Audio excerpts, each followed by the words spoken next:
All right, so welcome everybody to the stream. We're gonna be playing tonight the Airstream versus the Emperia army. Sorry if I pronounced that wrong, but I am with my co-host right now, Pharmacy. Hey, what's up, guys? Pharmacy here, ready to break down some gameplay. All right, so unfortunately, I'm the only one having my face cam on. Pharmacy does not have a face cam, but it's okay because we're here to play. So, Pharmacy, what do you think? What do you think of this game tonight? Um, so I do have a little bit of prior knowledge with Emperia's roster. I'm not too sure about Airstream, but if we go based off of the ranking system in Rainbow, I know that Imperia is in the average to high plat rank, and usually that you can tell that they definitely might have some good team play and chemistry and whatnot. All right, that sounds good. We're gonna be the links to the teams have been sent for the map ban, so we're gonna be doing this shortly. Uh, while they do that, we're gonna be playing. Just talking a little bit. So you're gonna be here with us only for this game, right? Yes, that's correct. So after that, it's going to be Hans, the owner of the Digital Athlete League, the producer right now, in charge of the stream, that is going to be joining us for the second match. If I'm not mistaken, it's a BO3, right? Yeah. All right, perfect. So it's going to be either 2 or 3 games played tonight. We have Consulate and Villa that has been banned already. Clubhouse has been chosen by Aerstream Esports, but Emperia Army needs uh, is waiting for its turn. So we have Clubhouse, which is a pretty good map, and we have Oregon that has just been picked by Imperial Army. So Oregon, what do you think is going to? What are the strats involved here, Pharmacy? So if we start off by talking about Clubhouse, it's a very hard map to defend if you don't have map control. On defense, you really want to be able to hold on that map control to make sure that the attackers, don't push in and take too much control and start opening up angles on the site. Which is why on Clubhouse, the defense it might be a little bit more tricky than the attacking. However, on Oregon, I would say it's a little bit more balanced, where really both sides you can easily take map control or easily hold it, or at least it's more balanced compared to Clubhouse. Very well explained. We're gonna be seeing Coastline as our last map that hasn't been picked.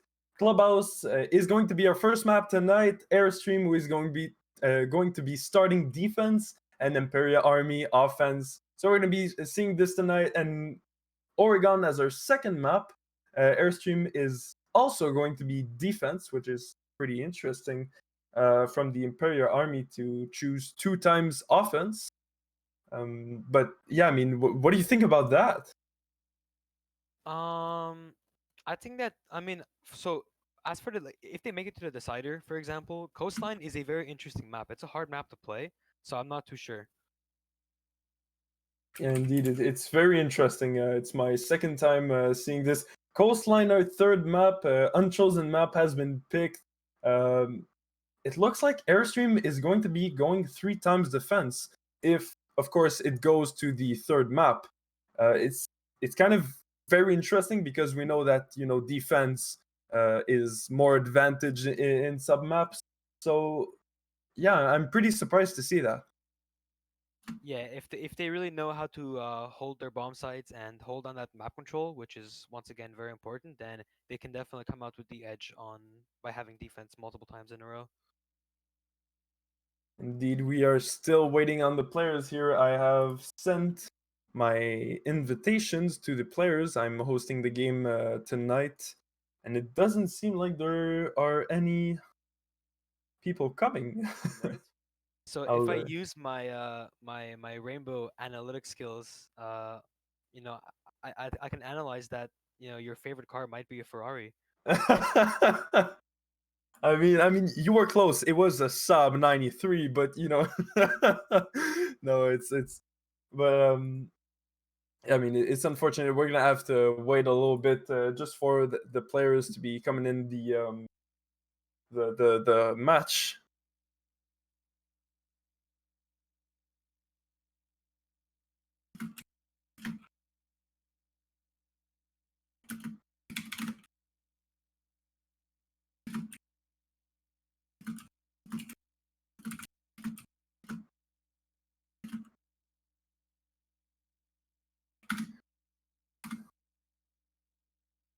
All right. I'm very sorry for the delay. Pharmacy, why don't you catch us in well, talk about us of talk of Clubhouse while I do my invitations. Sure. So Clubhouse. Okay. So like I said earlier, on defense, you really want to hold on map control. So you don't want to be sitting in the corners of sight or just really hunkering down all five people on site. Some people would argue that when you go in the Arsenal bomb site, it could make sense to have all five people down there.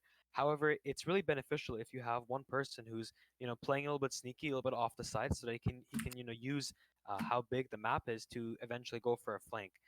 If we flip on the attacker side, however, like I said a couple seconds ago, since it's a very big map, it's going to be very important that the attackers drone everything out to make sure that the defenders don't capitalize on the fact that they can really go far away from sight and then go for a late flank. So hopefully we see a lot of early droning, a lot of pre-placed drones in the common flank spots. For example, let's say the blue stairs or the main stairs.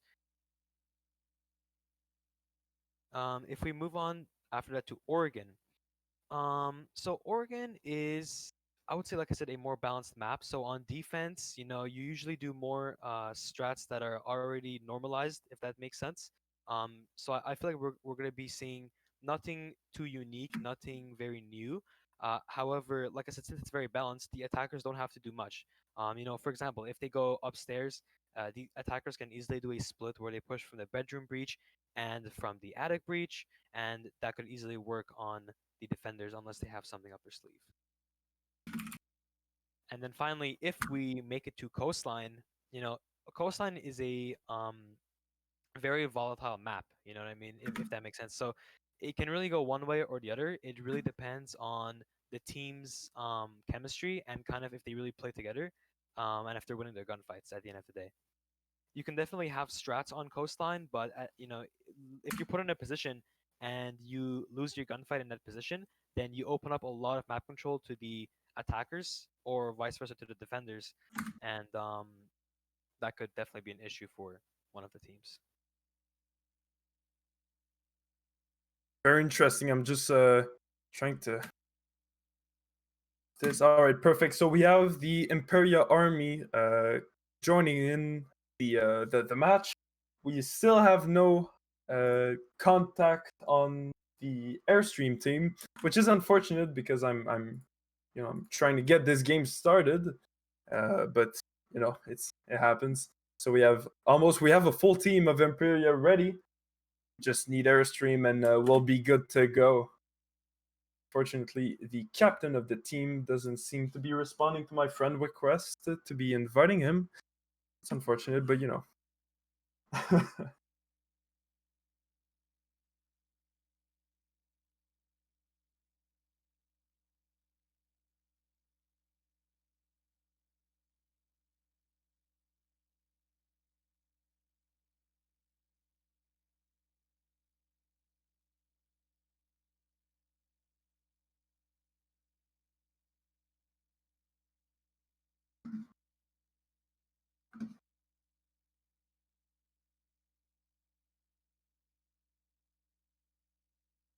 So yeah, we still need the attackers in the lobby. It seems. yes, indeed. I'm trying to get them to add me. This guy. Okay, so we have him. The game. There we go. So we'll be starting this game very soon. As soon as Airstream Esports joins, we'll be counting down. Oh, I need to set the map. I didn't set the map. Clubhouse. All right. So Clubhouse. It's a big map. It's a pretty big map, big roamer map. I would say. Well, don't you agree, Pharmacy? Absolutely. What? You definitely need to really drone out in the early rounds and put pre-placed drones to make sure that no one is really hiding and ready to go for those late flanks or those annoying little corner campers and whatnot. Indeed, indeed. So who do you think is going to win the first map? If you have any guesses.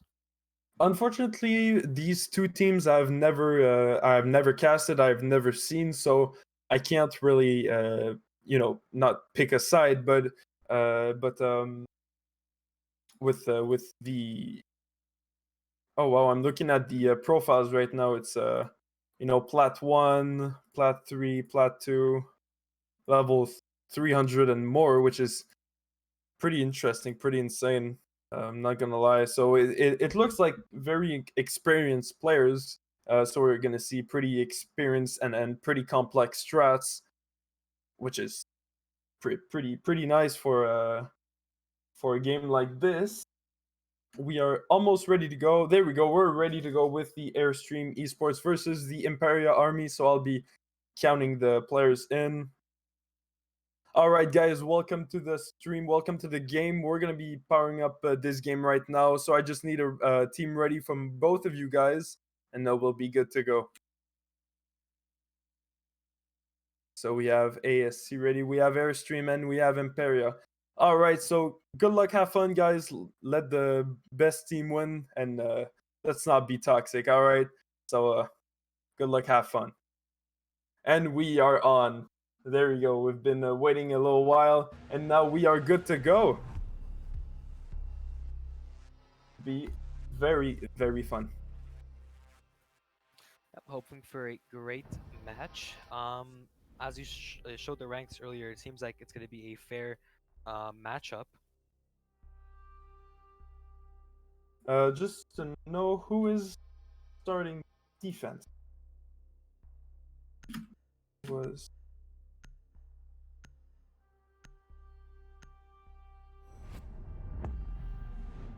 host.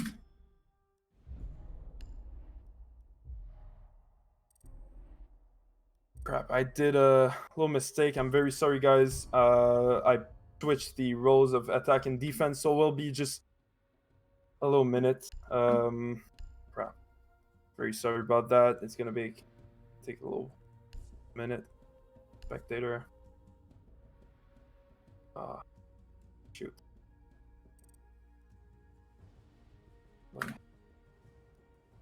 Chop.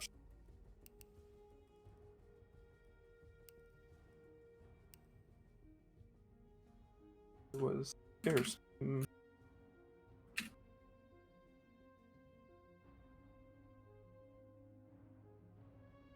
the meanwhile, I guess I'll do a quick little introduction on myself. So, my name is Pharmacy, and I've been playing Rainbow for quite some while. I specialize in coaching, so today, hopefully, I can teach you guys, for the people watching, I hope I can teach you guys a thing or two while we watch these teams play and break down their attacking and defending rounds. That's gonna be very fun having an analyst with me. Esports.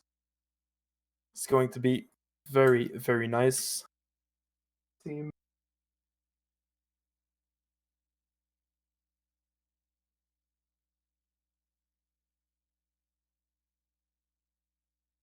There we go. We should be good. This. All right, guys. Very sorry about that. We'll be powering up as soon as possible.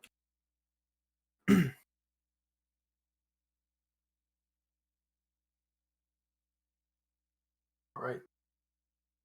Sorry for that. Sorry for that stuff, chat. We'll be good in a minute. We only need 2 players, one from each team, and we'll be good to go. So, as we said, first map is going to be Clubhouse. The Airstream Esports is going to be starting in defense, as such as all of the maps they have chosen to start defense or Imperial Army. Let them start defense. Maybe are we going to see some attacking strats, some big attack strats? What do you think, Pharmacy? I mean, I sure do hope so. Being able to clear out the map definitely demands some sort of strategizing, but mainly like the end push on the site is what's really going to be the interesting part that we're going to watch. Hopefully, they have a plan to really put pressure on the defenders so that they can eventually get control of the bomb site. Indeed, indeed. What do you think? If we're talking like we started the match, what do you think is going to be their first choice? for the defenders to go what site? Well, it really depends. I see a lot of teams these days like to start on the upstairs bomb site. However, maybe they control them off by going downstairs first. But I feel like usually, at the beginning of a map, two things can happen. Either the attacking team, isn't fully warmed up, so they might not drone everything out, or they're overly warmed up, so they're going to be really checking every corner. But then as the game goes on, they might get more tired and stop droning. So depending on that factor, um, the defenders could, maybe capitalize on that. Maybe they think that, the attackers are going to be a little bit tired in the beginning. They're not going to be fully warmed up. Maybe they're going to go downstairs and then go roam all the way upstairs and then hide somewhere and then go for a late flank and hope to not get droned out. Very true, very true. All right, so both of the teams are ready. So, guys, I'm very sorry about that. I switched up the attackers and defenders. We're gonna be ready to go now. So I saw that both of teams are ready. So good luck, have fun, and may the best team win. And we are on. There you go.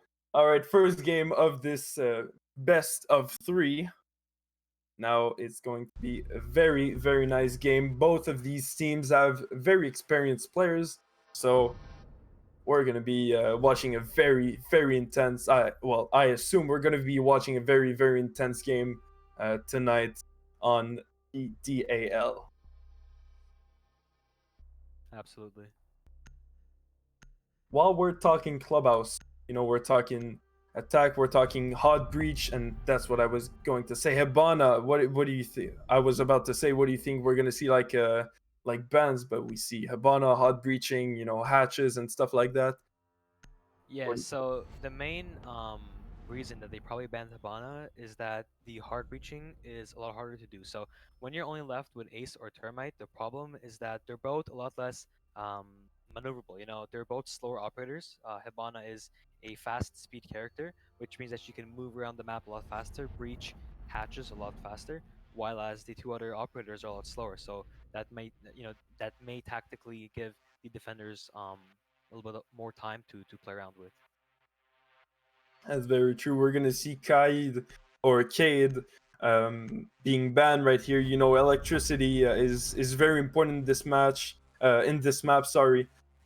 See the walls like outside what's the name? The balcony. Yes, the two balconies. They need to be electrified. They need to be protected as much as possible as to not let the attackers in. So that's what we're gonna see here. And the last ban, Mira, when an operator who can put out some black mirrors, who can give some information to maybe her roamers or stuff like, or people like that. So she's very powerful, and we're gonna see her banned today. Yeah. So Kaid is argued like more, I would say he's usually more difficult to deal with compared to a bandit uh tripwire. As for Mira though, I feel like in today's meta, or at least the meta on this map, Mira isn't really the best choice. So I would say that ban was slightly wasted.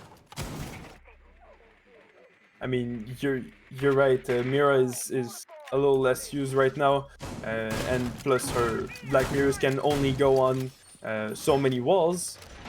So indeed, it's not the best ban that we could have seen, but it's definitely a good ban. Yeah, always. 10 seconds left before insertion. 5 seconds remaining. All right. So what do you? Attackers Yeah, are exactly. out. That's what I was gonna say. What do we see right here? What do you think, Pharmacy? Okay, so I don't, like I said, I don't really see anything too out of the ordinary. It does appear that all five of them are on the bomb site, except a couple. Okay, actually no, I see a couple roamers. That's very good. Hopefully they can use that map control to their advantage and go for a late flank. We can see that those two roamers are really going to be like hoping that the attackers don't throw them out and whatnot. Very true, very true. So we're gonna see, a push on the outside balcony wall to get access to maybe the the bedroom. Oh, we're gonna be starting pushing CCTV. Very interesting. It's not guarded. I would assume it would be guarded, that wall. Yeah. Because of the way that they're playing and they're really hunkered down into side and they have people ready for late flank, they were fine with giving up that short-term map control because then they can push it off by playing site and then eventually pinch them by getting peeked from site and having one guy flank them as well. So right now they actually the attackers might have put themselves in a bad position of getting pinched. That's right. I didn't even think of that. That's very interesting. We're gonna be destroying it, trying to burn through the balcony wall. We're gonna be successful here. But are we going to see maybe a breach? Sorry, not a breach, but an entry from that wall. That's gonna be to see very soon. Oh, the thermite has got quite a bit of damage. It's very interesting. I didn't see that. Probably from a C4. Would be a plausible case, yeah. So it's very very calm right now. 1 minute and 10 seconds left on the board. First kill goes to Xenit on Dusty. We're gonna be losing, unfortunately. I'm having a blank right now. What's the operator? Mozzie. There you go. Yes, Mozzie. Thank you. But yeah, it's going to be an advantage here for Emperia. But there is only 46 seconds to go, so the attackers, Emperia, you got to do something, man. You got to push. So we already have power control, over construction. Are we going to use that power, or are we just going to try to lure the defenders out, even though they have the power right now? The attackers are really split right now. We have one side pushing from construction, the other side pushing from the main breach. This could be, this could go horribly wrong right here. Oh, here for a triple kill, quad kill here for Xenit. Wow, it's beautiful, and it's an ace for our first round. A flawless round here created by Xenit and his team. Very, very well done here for Xenit, and well, the first round with an ace. Congratulations to you. Spectacular kills coming out from Xenit right there. The defenders really put themselves in bad positions. They got scared of the main breach and also of the construction push, that they put themselves in positions where they didn't have a lot of cover and that they can get peeked on. We saw Zofia constantly peeking back to back, one person at a time, and winning each gunfight directly with the defender because the defender didn't have a lot of cover. Like, for example, that guy in the corner of bedroom got killed quickly, and then the last guy on the staircase had no cover, obviously being on the staircase. Indeed. Oh, that was a very, very nice round, very interesting round here, if we say it more sincerely. It's Emperia, coming on strong with the first round of attack as their starting attack, one with an ace. So, do we see a little power move here from Emperia, or was it just luck? When you get the first kill and you also win the first round, you definitely get a big momentum boost. However, it's probably too early in the round for them to get a large ego boost and start, peaking when they shouldn't be. So I feel like for now, they're not going to be making too many mistakes, but they definitely have an edge on the defenders right now, just with some extra momentum. Very well said indeed. Now we're going to be going into the second round right now, and I bet it's not that tense, but still a little tense for the Aerstream. They just lost to an ace. Are we going to adapt and start pinching players? As we saw, it was only 1v1s here for Xenit with her Zofia. So are we going to maybe 2v1 players on the Emperia team, or are we just going to stay with our strategy to one person to corner and just keep your angles and such and such? Well, right now it seems like most of the team is on site except maybe one roamer. Oh, two roamers actually. First kill here. Fizzy's going on to kill Dusty. We're gonna lose our first and probably only roamer here. Unfortunately, Mozzie is going to take the bullets and not have the outcome he would have hoped as a run out. Yeah, I mean, that was a really risky run out, very aggressive, obviously, but you have to take big risks to get big kills. So that could have been a very early pick on a top frag operator, Zenit, and it could have worked out, but he took the risk, and the risk was too big, and he lost it. Very well said. I don't think Zenit here knows that his counterpart just fell through the hatch. But now we're gonna be clearing up stage and the bar, and we're gonna have access to the Attackers hatch. located a bomb. It seems So like Vigil might have got found out right here. If they know about his position, then this might be either good or bad. But if they don't know about his position, then it's very probable that it might become very good for Vigil. oh, here we're gonna see Joker with the C4. It's gonna be a very nice kill onto Fizzy. We're gonna lose the hard breacher, and not the only one. Sorry, we have AX as an ace, but he is, not made for hatches because his little tic tac pill is only very powerful when put on walls. So unfortunately, here AX or Axe is going to use at least one of his tic tacs to open up the hatch. That's what he'll be doing right now on the hatch of Kitchen. Avalon with a beautiful kill onto Xenit. They're gonna lose their top fragger right now to Avalon. Stuck in stairs, unfortunately here for Avalon. She's going to get killed. It's going to be a double kill here for Joker, 2v2 with only 15 seconds remaining to the round. Mount Emperia is going to be killing one of the last defenders, and it's going to be a blind fire through the smoke that's going to be killing Nibs. Yeah. So that's 2 rounds in a row that I really noticed the defenders make the same mistake. And it's the mistake of playing too passive in the final seconds of the round. You see how when it got down to around 25 seconds, 20 seconds, the defenders started to hunker down and just stop, moving around. They started to hold their angles. The problem with that is that the attackers have better guns, and for the most part, they're going to use Peeker's advantage onto you. If you stay in the corner in the last 20 seconds, or you try to hold an angle which, isn't necessarily beneficial to you, then that's what's going to happen. You're going to lose your gunfights to an attacker that has a better gun. In those final 20 seconds, you don't want to, remove that maneuverability. You still want to keep strafing around. You still want to go for wide peaks when necessary. You don't want to hunker down and go all passive all of a sudden. That's very true. I mean, wouldn't you want to go passive in the beginning of the round when there's really no actions, no action that's being made, and then go aggressive as the round progresses?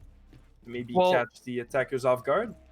Well, when it comes to playing passive or aggressive, it's very situational. However, if we talk more specifically about the end of rounds, usually the only times you want to be playing passive is if the enemy does not know your position. However, if you're playing in a very common spot, then you definitely don't want to be, passive, because then they're just going to pre-fire you.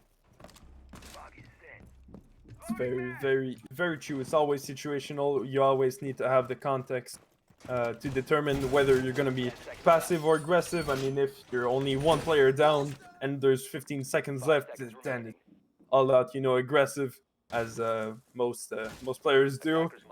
But if you only have 1 or 2 players left, you're going to be holding on angles. You're going to be trying to defend your spot, your bomb site as much as possible. Here, we're going to be looking at the same strat we saw before from Nibs. He's going to be holding bar, which is pretty interesting. I mean, he opened up the hatch. We're going to be wasting a C4. Avalon, really?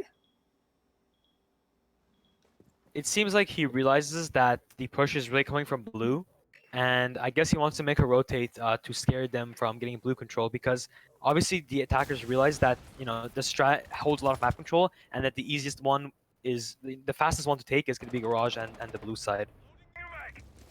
That's true here, Emperia. AX is having the first kill here on Dusty. Unfortunately, the same roamer that we saw before being the first kill. It's always unfortunate to have your roamer killed in the beginning of the round, because they're there to waste time and not die in the beginning of the round. AX with a double kill here on Nibs is going to be going off. But Joker with a beautiful C4 kill on AX Emperia. Trying to see here. Yes, okay, so he's gonna be refrag AX or Axe, if we want to call him that. Yeah. But we still have a hard breacher, so that's good. the attackers really have a lot of time left right now, and using their momentum and that fast speed, they're really winning multiple gunfights right now, really taking map control very fast. As you can see, in the first 2 rounds, it took them 2.5 minutes to get a lot of map control close to sight. But now we're a minute 40 into the round, and they've already took control of bar and have hatches open. So their momentum is really coming to play right now. That's very true. Here we see. Oh, did Joker see that head of MTK or? Oh, and even holding an angle, Joker is going to get domed by MTK. I really don't know how to call him. It's going to be a 2v3 situation. 50 seconds on the clock. Here, advantage Emperia. Still going to be holding on angles. And even if we see here, oh, it's going to be a 1v3 and Emperia is going to win this round. Pod is going to get the last 2 kills. It looks like he didn't know he injured the player in the stairs right behind him. That's very, very funny. Yeah, once again, let's analyze that final kill right there. So, did you notice how the attacker had absolutely no cover? There was a complete breach in front of him, and then the wall was wooden. However, the defender, unfortunately, decided to stay behind cover. All he had to do was really peek out and wide peek a little bit sooner and kind of pre-fire go for that wall bang, and he would have killed him because the attacker has no cover right there. So the defender cannot play that passive. Very true, very true. I'm just trying to background. Sorry. While you analyze this, this round, it was a very nice round. I'm not gonna lie, but right here, Airstream, they need to do something. I mean, it's already 0-3 here, advantage Emperia, and they're in attack, so it's unfortunate, but Emperia, Airstream, they have to do something. Yeah, they definitely need to change up a little bit of their end round, and like I said, that's really the main thing that I keep noticing in these matches and at this level of play is really the end round of the defense, which is the main reason why defending teams lose. It's usually the last 20 to 30 seconds.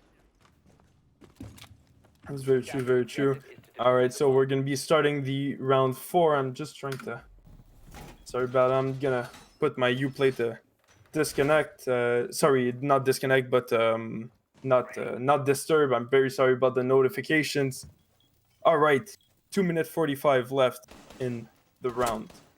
They're going to be CCTV and cash, which is we saw it before, right? That was that was not their first choice. They went bedroom, right? Yeah, something like that. All right. Oh, already opening up the walls with the ace charge. Wow, it was very quick. I mean, they learned certainly from their previous rounds where they took the time to actually go into sight. So they're learning. I mean, Emperia is adapting their strategies. Unfortunately for Airstream, not doing so. It's unfortunate, but they have to adapt and they have to try to keep the attackers on their edge, on their feet. Sorry. Yeah, I mean, as long as Airstream, most of them are playing in sight. As long as they can peek when they need to and not play too passive in the end of the round, then really, win these gunfights as the attackers are pushing in, then they have the opportunity to win this round. But if not, maybe it would have been better if they started to play a little bit more aggressive in the early rounds, right? If they play too passive in the end round, maybe it's better to play aggressive in the early round, get a couple kills, maybe even a small peek, and then run back to site and then play passive afterwards. Very well said here. 1 minute 15 left on the clock. The first kill is going to Trix onto Zenith, which is the top fragger of Emperia. So that looks promising here for the Airstream esports. Now they just have to hold on to that side as much as possible, and they're going to be good. And they're going to be they're gonna have a lot more chances to win this map. This round. I'm having trouble with my words. Pod with the kill on Trix. We're going to be losing the Jaeger, unfortunately. We have the Emperia army has control over. If I'm not mistaken, that is construction. Sorry about that. Yeah. So now, once again, the attackers are doing another pinch. So this time it's a lot better because the site is more claustrophobic. So doing a pinch like this can really mess up the defenders. And if the defenders keep playing passive and don't go for peaks, then they're gonna start dying. But luckily, Smoke goes for a peek onto Termite right there, gets a great kill, very essential kill, because if not, that Termite has a the power to pinch them. Nibs gets a kill on the guy who walked into site on the Nomad in sight, and then the last guy is the Ash on Raptors since his teammate is injured. Time runs out and they win the round. So if we quickly talk about that round right there, like I said, playing in sight, it can really work out if they start doing a little bit more peeks. We saw how that Smoke peeked Termite on construction door. He was just standing in the middle of the construction door getting ready to walk in, and then Smoke peeked him. Termite had no cover. Great kill. Now that he kills him, he doesn't have to be afraid of that pinch coming from the west side of the map anymore. Now he can focus on the people running in from Raptors and from Breach. The Mute killed the guy on Breach, and then final guy was in Raptors. Now all the remaining defenders can shift their focus onto the Raptors and Breach side. Indeed, very well said. I don't. I'm sorry, I'm not going to be talking a lot right now. I need to do something on my Uplay, unfortunately. So I'm Okay. gonna put you solo just for 1 minute. All good. So hopefully the defenders don't go for that aggressive of a roam this time. They can easily set up a couple players on the objective just to make sure no one rushes from dirt or blue, and then set up a couple of roamers, maybe one to play far away, maybe strip, because the roamers have already played upstairs multiple rounds in a row. You know what I mean? The more you play upstairs, then the more that the attackers are gonna know to drone out the top floor. So then the harder it is to roam up there, right? So if the defenders can go roam somewhere else, somewhere unexpected, somewhere new, then that could be in their advantage. And Very true. yeah.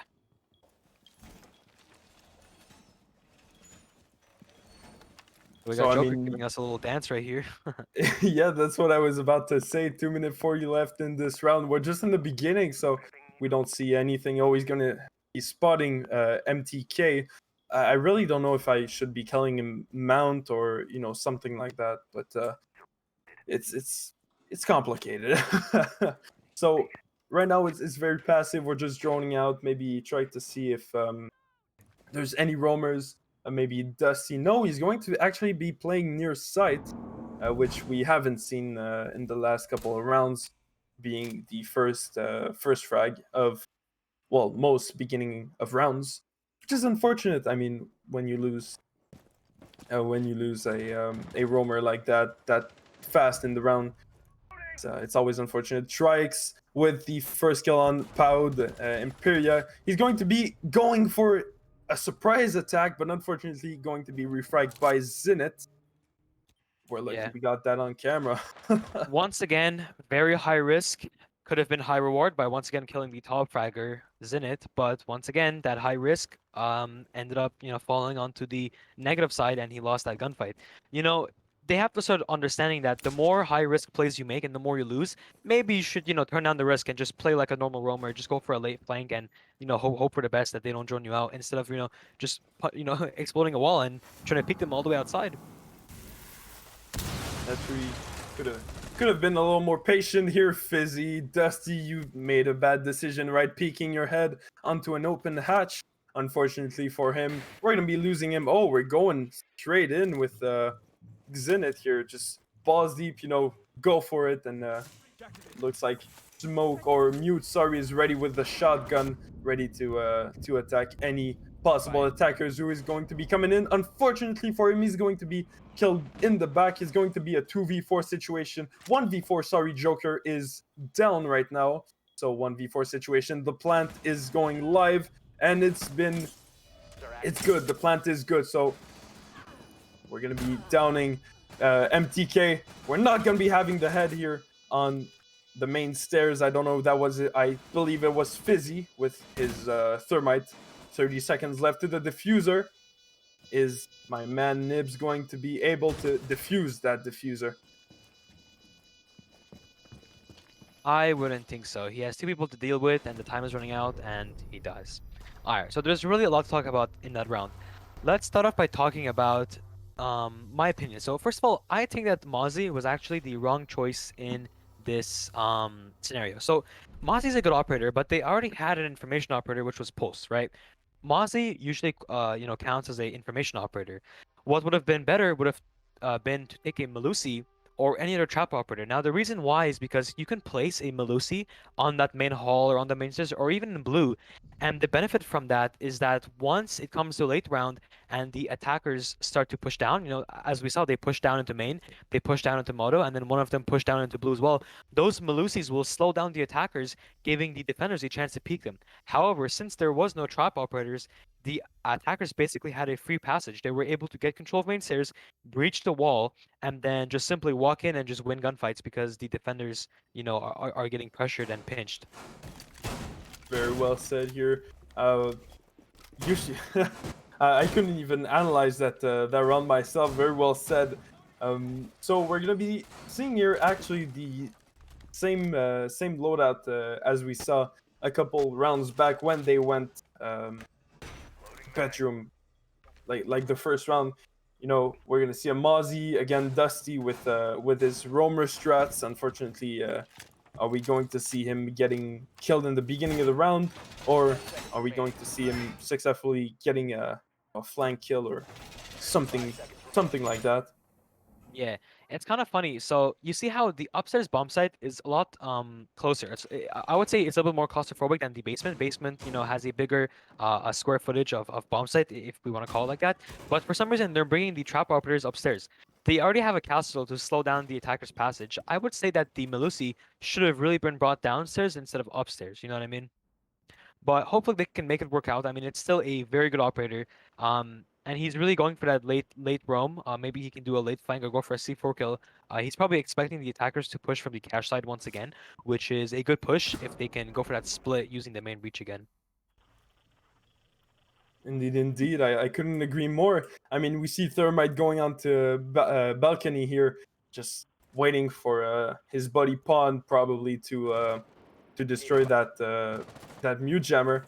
I mean, this is the only thing that's keeping them from opening the wall. And as we heard, it's been destroyed. He has now full control of the wall. Now, are we going to see a push from that place? We see Nibs already, all the way downstairs, just trying to get these attackers on their feet, trying to get a flank on them. We're gonna be having control of cash, as you said. We're giving up this this little room to have more control over. Oh, it's gonna be a beautiful kill here from Dusty, who's going to be refragged by Axe. But I mean, that's what I was saying. We're giving up this little room to have more control over a bigger place. You know what I mean? Yeah. So I mean, just like a stock chart, we keep seeing the same pattern over and over again. I mean, they push cash, they kill the guy in cash, and then they get control of construction. After they get construction, they have their second hard breach, push the main breach, and then they go for a pinch in the last 40 to 20 seconds. Luckily this time there's a person flanking, which last time they went bedroom there wasn't. So maybe that flanker can give the defenders an edge. But if AX acts like Zenith, he might be able to catch a defender lacking in sight and just kill him in a corner. That's true. That's true. Oh, we're gonna see some beautiful pre-fires here from Axe, who are unfortunately not going to be successful. Oh, MTK going for the kill on Avalon. They're gonna be flashed. Here, the Nibs and Joker, the two last defense no. defenders, are going to be flashing out of their 15 seconds left. own spot. Oh. Yeah, I mean, once again, the defenders ended up in a bad position, and even worse, in the same position.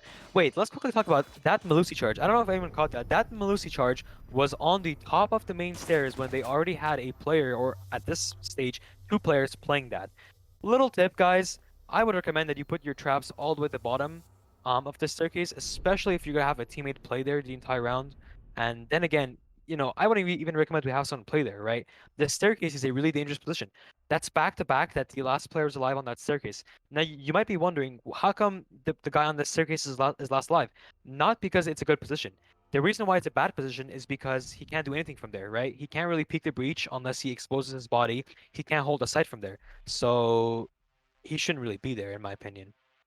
That's very true. Stairs are, very, very dangerous. You have two ways of having a kill. Either you show your body, as you said, onto the breach or the hallway, or you throw a C4. And unfortunately, the Valkyrie here didn't use that option. Maybe she didn't have a C4. I didn't notice, but most Valkyries operate with a C4, so that could have been an option. And we're gonna see here a role switch from Emperia. They're going to be going defense here for the first round. Well, sorry, the seventh round, but their first round as defense. They're going to be going downstairs.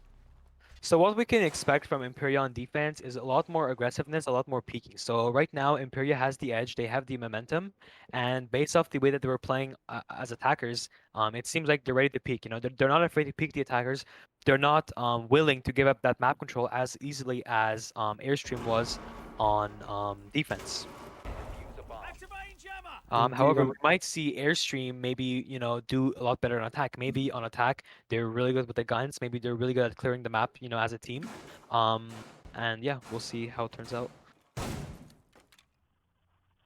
Indeed, you're just going to be have to talk a little more. I'm just writing something in chat here for. So right now we see Mute kind of doing a little sneaky hole upstairs. He also has a teammate to help him roam around, and then the attackers right now are still figuring out what they want to do. They know that there's roamers upstairs, and they're kind of running around the map. There's a couple of them going kitchen, couple of them going upstairs, and they're trying to decide what do they want to do. If they want to push out the Mute and the Vigil upstairs, or if they want to go straight for the hatch. It seems like they chose to push the attackers upstairs, and they're doing a very good job at it. So they're doing a double push from the construction side.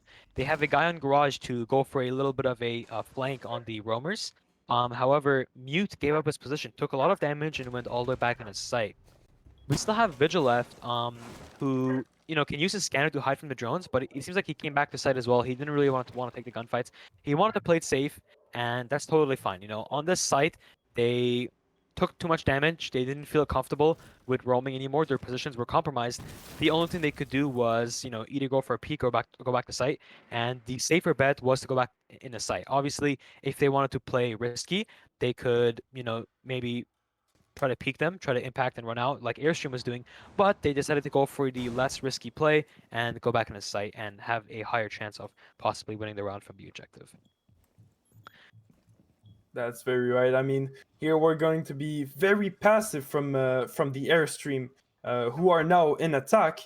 Is 1 minute left on the round, and still nothing has been done except losing Avalon here. Unfortunately, we're going to be losing the Jackal, which, I mean, he's very, very important in the last minute of the round to know where the defenders are. Oh, beautiful headshot here from Dusty onto MTK, and Axe, who is going to be killed by Trix. Oh, Dusty with a double kill, and Trix with also a double kill. It's going to be a 1v4 situation. Sorry, 1v3 situation with 33 seconds remaining, where Trix is going to be sneaking past Armory and sneaking past Fizzy's eyesight, and is going to be getting the last kill for a triple kill. Funny actually. It seems like Imperia are following the same way as Airstream. Did you notice how in that last 30 seconds, most of the defenders were back in sight in corners? For example, that last guy, that Womai, was all the way in the back of Arsenal, as we saw behind that box, trying to peek multiple people at once, not really changing his position. And then the other defenders also ended up dying inside behind their respective covers. They're really making the same mistakes that Airstream was making, and that could cost them a couple rounds, maybe even up to OT. Who knows?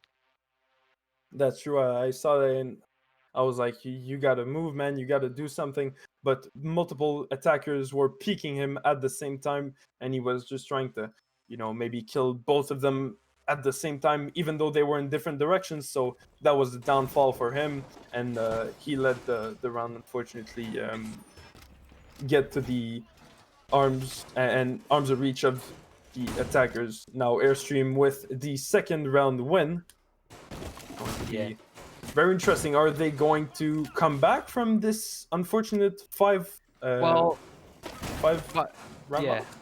I mean, like you said, by starting off and winning the second round, they've already ended the lose streak of 5 rounds in a row, which is already a good start. And now they're slowly building back momentum. And momentum is actually very important in Siege because something that people don't really talk about is psychological play in comp, right? So if you win a lot of rounds, you feel a little bit better, and then if you're losing them, you might get a little bit pissed off, you might get a little bit stressed out, and then you might start to play without using your brain. So hopefully Airstream, by winning back a couple rounds and kind of getting back some more momentum, they're gonna really put more thought into their play and keep putting that pressure, keep putting that aggressiveness that they're putting on attack, and winning their gunfights, taking control, and then getting sight. That's right, that's right. All right, now it's gonna be round 8 starting right now, already 30 seconds in. Armstream are on a little momentum. Are we going to see that momentum just growing and growing and maybe see a comeback from Airstream? We don't know. That's what we're gonna see very soon. Here, Pod is going to be taking a little bit of damage from Tricks. That means they're already in not library, but stockroom. Yes, I don't know why I said library.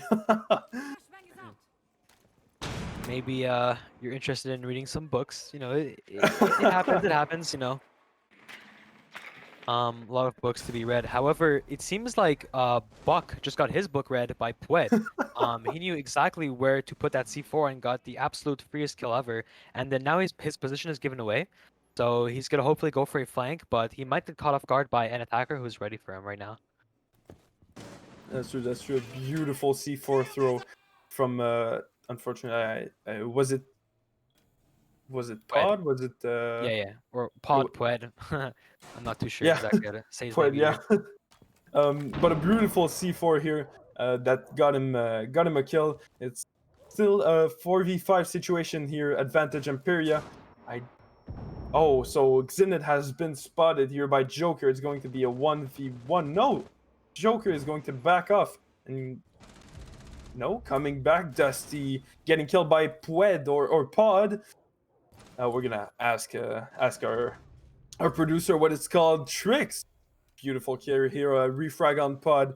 It's going to be a frag refrag type of situation here. 3v4 advantage Emperia. Only 45 seconds left on the round, and not much stuff has happened since. Yeah, that was great energy from Pwed. He really played that roam very well. It was kind of unfortunate that he didn't have any teammates playing with him, so he was very, like if he dies, then that's a lot of power shifted to the attackers. However, if he gets those kills as he did by, playing aggressive and, playing smart like that C4, then the power shifts into his team's, the defender side. But another attacker falls by a hidden roamer, Zenit downstairs, who is going for a little follow-up kill onto the next gun Raptors, and then we can see one all the way inside who's killing MTK all the way inside, deep in his sight, dies from the smoke on top red. Now there's only one left, and then he gets killed by the Jaeger, who goes for a very, very aggressive flank, and then they win this round. You can see that the defenders right there in that final 30, 20 seconds, really mixed up the attackers. They weren't really sure what to do anymore. The attacker Ash got scared of the Jaeger, so she went into site to take control. She got a kill, but then died to the smoke, who was able to refrag using cover. And then the last guy in Raptors thought, oh hey, Jaeger won't flank me, he's gonna run back to site. However, he was wrong. Jaeger decided to go for a aggressive play, risk his body a little bit, but it turned out to be worthy, because the final attacker didn't expect him to go back, continue to flank. He expected him to go back in his sight once his position was caught. And that gives the defenders the next round, bring them on to match point. Very well explained. We're gonna be six picking the Jaeger here for a vigil, so we're gonna see some a little bit of roaming here. He's going to be using his power to go up to the third floor and try to get these drones mixed up, where it could be the last defender. It's always a good idea to try to roam as much as possible, or only for one defender or two, to get that precious time off of the attacker's hands. It's going. We didn't talk much about it, but going to be a match point here for Emperia. Yeah. It's match point right now. And Emperia has energy. I mean, they really have this match in the bag. They clearly have, a better understanding of Clubhouse than than Aerstream, which is why they're winning these rounds. For example, on attack, they were putting good pressure, and then on defense, they might have had a little mishap on the first round, which is why they lost. But now we can see that they fixed their mistake. They understood maybe their IGL told them, and then now they're playing more aggressive. They're going for flanks, and they're really holding on to map control, mixing up the attackers, and playing it down to the final 20 seconds. So they definitely have this map under control, and this could be a 2-7 win for Emperia for all I know. Very true, very true. 2 minutes 25 left on this round, on this match point round. Still 5v5, no frags have been done. We're gonna spot here the mute. It's not going to be. Yes, he knows that he's been spotted here on top of Catwalk in Garage. He's going pod with the first frag here on Dusty. We're gonna be losing our precious Zofia. Yes, sorry about that. Buck with the kill here on Axe. Mute, who already put down his jammers, so it's not as big of a loss as maybe Zofia with her concussion grenades and her regular impact nades. So Yeah. that's more unfortunate for Aerstream. Yeah, this round, it's going pretty well.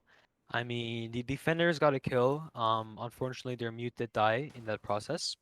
But we still have a roamer left, and he's not afraid to peek. He's really getting ready to kill another person, take him off the list. The attackers are closing in right now. Let's see what happens right here. Ooh, very unlucky. So right there, the vigil was crouching in the open, and the problem was that so if you notice, when that attacker turned that corner, she had a lot of speed, and that's called Peeker's advantage. And it seems like Vigil, who was on ADS and kind of crouching in the middle of the hallway, didn't have enough time to, move his body and then go for the headshot. He tried to, get a couple of hipfire bullets before ADS, but the Ash just had the better speed and the better strafing in that gunfight, and was able to get a very easy kill onto the almost immobile Vigil upstairs. Very well explained here. We're gonna see, as you were talking, Avalon getting headshotted in the staircase by our friendly Xenit. Here is gonna be a 3v2 situation, advantage Aerstream. 27 seconds left on the round. 2v2. Emperia, are you going to lose this or get this Xenit with a double carry 1v1 situation? Joker against Xenit. Joker is going to try to get that plant down as soon as possible. Only 10 seconds left here on the clock. Very good plant spot, but Zenith has a C4 left, so this could be, really good for Zenith if he uses that C4. It's very true. He knows where he is. He's going to do a little pre-fire. Unfortunately for Joker, it's a pulse. You have all of the information because you have a pulse scanner, you have a scanner for heartbeats. That C4 is going to be thrown, but no! Joker with a beautiful headshot here, knowing that there was going to be a C4 thrown at him. No, he's going to be sad. He's going to be seeing that head, and Aerstream just getting away. But let's talk about Zenith's mistake right there. So first of all, when he was in the hallway, he was too afraid to throw the C4. That would have been the absolute best time to throw the C4. Here's why. The attacker is stuck in the corner of sight. He has nowhere to move, but you have the entire hallway. He could have easily went for a quick peek, thrown the C4 behind the bar, done a lot of damage, or maybe even injured the attacker, and then walked in the double door and done a wide pick afterwards. But for some reason, Zenith decided to go into blue and then crouch walk through a hole. Now, let me tell you why that wasn't the best play. So the attacker had the black box in that scenario in that B bomb side, right? Now the black box covers you from the double door, which means that all the attacker left had to do was to hold an angle on the blue rotate hole, right? Because the box already covers him from the the double door. So by Zenith walking through the blue rotate and then ending up behind the bomb, that's the only place that the attacker has to aim towards because he's already protected from the double door. So obviously, since his crosshairs is already placing towards the blue rotate, and then Zenith tried to C4, exposing his head. The attacker's ready. His crosshair was right there, exactly where it should be, and then he got the easy kill. Very true, very true. Here, only 15 seconds left to the match preparation round prep. So, what do you think we're gonna see here? I mean, we're going bedroom as a round history. Oh, Zenit taking around 10 HP from damage from the shotgun of his friendly, I would say axe or fizzy, one of them. But we're going bedroom. Well, what do you think is gonna happen there? I mean, we know that we give a little bit of how could you say we give a little bit of space to the attackers to conquer a few rooms like CCTV, but are we going to be more aggressive?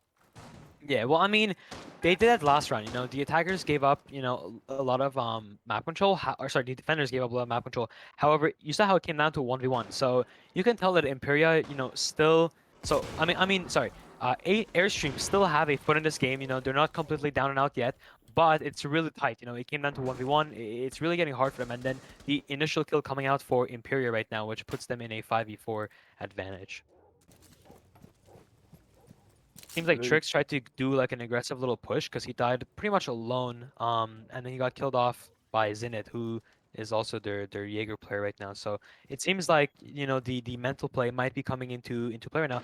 Obviously we don't have their comms, but what could be going through Trix's head right now is that, oh hey, it's match point, right? I have to do something. I have to do something to save my team. So he maybe tried to do a solo push and try to get a couple solo kills to save his team, but unfortunately, playing more risky doesn't mean that you're gonna necessarily do a better job. Very true. Oh, here the Mew Jammer is going to be coming in clutch. Dusty doesn't seem to be able to get that Mew Jammer out of order because of the Jaeger ADS is going to be coming in clutch. Don't see very much action here for a match point. 1 minute left on the clock. Imperia, they're on an advantage right now, and what just happened? I didn't catch it, unfortunately, but it's still a 5v4 with a minute left, so the attackers are really taking a lot of time. And then look at this, they have no map control. They're all outside of the map. They don't have cache. They don't have the breach, it seems like. They barely have windows. This is really bad. True here. Oh, we're gonna be activating MTK going for a kill on Nibs. It's going to be a 3v4 situation. Avalon going for the refrag on Zenit. Oh, Dusty with a beautiful pre-shoot on MTK. Stabilizing the scores. The defenders are really getting cocky, going for these peaks, really trying to put pressure in these last few seconds. But the attackers are still outside. They need a miracle to win this. That miracle doesn't exist, unfortunately, as Imperia get 2 final kills, and Joker last live with 1 HP. 2 seconds left, and they lose it. Very, very unfortunate. There you go, Imperia Army winning this first map. They're going to be 1-0 now for the BO3. So congratulations here to Imperia for winning this first map.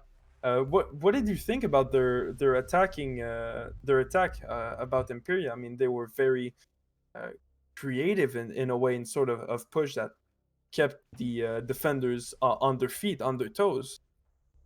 Yeah, I mean, it's basically just, so when you're attacking, you want to put pressure, right? You want to take control of the map and then put pressure on the defenders. And that's exactly what Imperia were doing. They were taking map control. They were, joining on top floor. They were taking kitchen, etc. And then they were breaching lines of sight onto the bomb site to eventually push in and then kill the defenders who were, scared. And then, the defenders were sitting in corners, which made it all easier for the attackers. And if we can see in that last round, they really pushed the energy back onto the attackers. You see Imperia, that final round on top floor defense, they were constantly peeking the peeking the attackers, keeping them outside of the windows and just really forcing them to jump in of windows in the last 5 seconds. I mean, they were really putting pressure both on offense and on defense, which is what you want to do. You don't only want to put pressure on attack or peek around on defense and then be afraid on offense. You have to put pressure on both sides, whether you're attacking or defending. There's different times for it, but you still have to do it.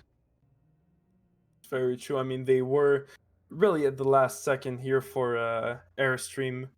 The second map now that we're going to be playing is Oregon, so I'm just going to set that up for you guys. We're going to be taking a little break. Here the players need a little bathroom break. So we're going to be taking that while I set up the maps and the names. Yep. Don't Well, as for me, guys, that is gonna be my only match for everyone watching the stream. So, I hope you guys enjoyed that match. I hope you guys enjoyed, me breaking down. Hope you guys, learned something. And yeah, hopefully I'll see you guys in the future. It was nice to cast with you, Madro. And yeah, wishing the both teams a fun end of series. Well, thank you very much, Pharmacy. We're going to be seeing you next time. For now, it's going to be Hans who is going to be replacing you, and he's going to be coming in very soon. And I am here. Yeah. Very. Just managing stuff in the background. I'm running production, and it's the small things that really do make all the difference. For example, of course, the players are not allowed to talk to their coach in game, but we're now in between two matches, so the coach is in the voice channel with his players, but he's server muted during the match. And I was just thinking, oh, hey, I need to unmute the coach. He's allowed to talk to his players because we're in between two games. By the way, just remind me to properly mute the coach's back before we start the game if I was to forget about that. But yeah, that was a nice first game, I gotta say. I was scrambling in the background doing production stuff, so I didn't watch the game as much as I would have loved to. However, I believe emperia, Aerstream, when they were defending, right, they were a bit too aggressive on their own game. Pharmacy said that once or twice. You're being aggressive, you're taking big risks. That big risks ends up costing you much, and therefore you might maybe be better off with toning the risk down, right? Hope to not get drawn as the roamer, then go for a late flank, round flank. And I feel like this aggressive playstyle, didn't work out too well for them on defense, which is unfortunate because Clubhouse really is a defense-sided map. But on offense, they were surprisingly better off, right?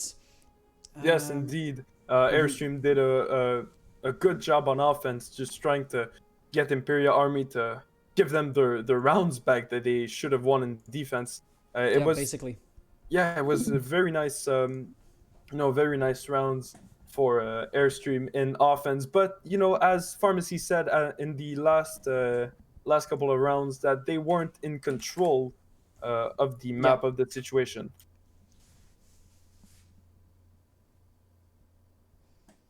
So I mean, now the players are on a little break. So we're gonna have a few minutes here to wait between the two matches. All right, so Axe just told me in chat that Pued, yeah, Pued, yeah, it's Pued. Okay, so I had it right. It was Pued, or Gotcha. Okay, Pued, so the players are saying ready. I'm gonna have to mute the coach again. Yes, indeed. We just saw Emperia. I don't know if you saw Airstream. No, Aerstream might actually not be ready. Well, you know what? But the best thing to do would be to ask them, in the game chat, Aerstream, are you guys ready? That's what I was going to do. All right, so we got the team ready from Emperia. Airstream, are you guys ready? Yep. Copy that. We're gonna be starting in soon.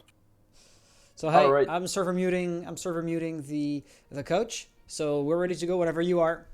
Perfect. All right, I'll count the players in. All right, so guys, congrats to the Imperial Army to win this first map, sorry.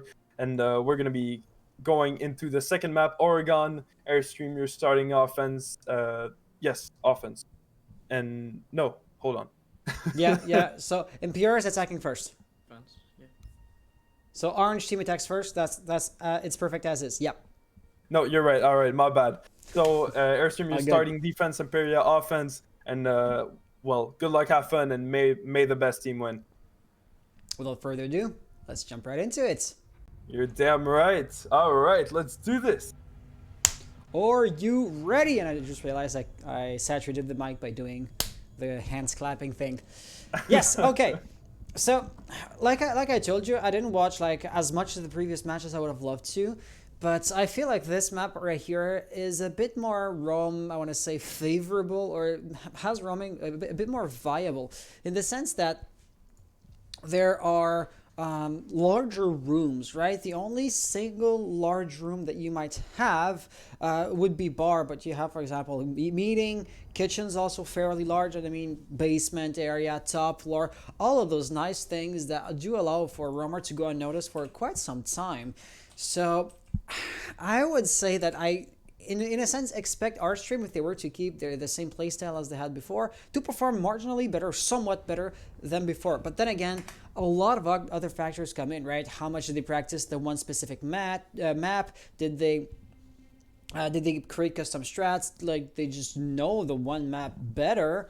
Or, you know, a flurry of all of those factors combined really makes every single Rainbow Six match unique. And I gotta say, that's kind of like what we like about the game, isn't it?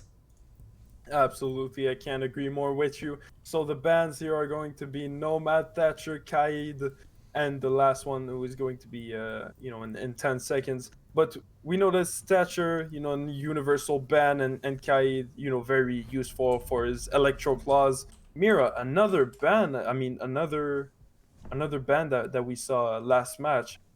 What do you say about that? That's typical. I mean, Mira really is map dependent, if I do say so myself. Thing is, Mira is only as good as the line of sight you're creating by punching a hole in the wall. I mean, it's a one-way line of sight, but the point still stands, right? If you have a very narrow view, well, you're not going to be defending much, or if you're protecting a scarcely populated area, like a rare corridor, once again, that line of sight, that Mira placement is next to worthless. Let me give you an example. I mean, we're on Oregon. Suppose you're on the second floor, on the first floor, sorry, in Armory, okay? If you want to put a mirror window at the top of the white stairs in Armory, you're not going to see anything, right? You're never going to see the attackers coming. They're just going to sneak up on you. They're going to be at too extreme of an angle for the mirror window to be useful at all. And that basically is why you really need to have a good map to support mirror. And that one just so happens to be one of those. Absolutely, long corridors, long angles. That's what you want when you have a Mira. And unfortunately, here for Aerstream, she's going to be banned.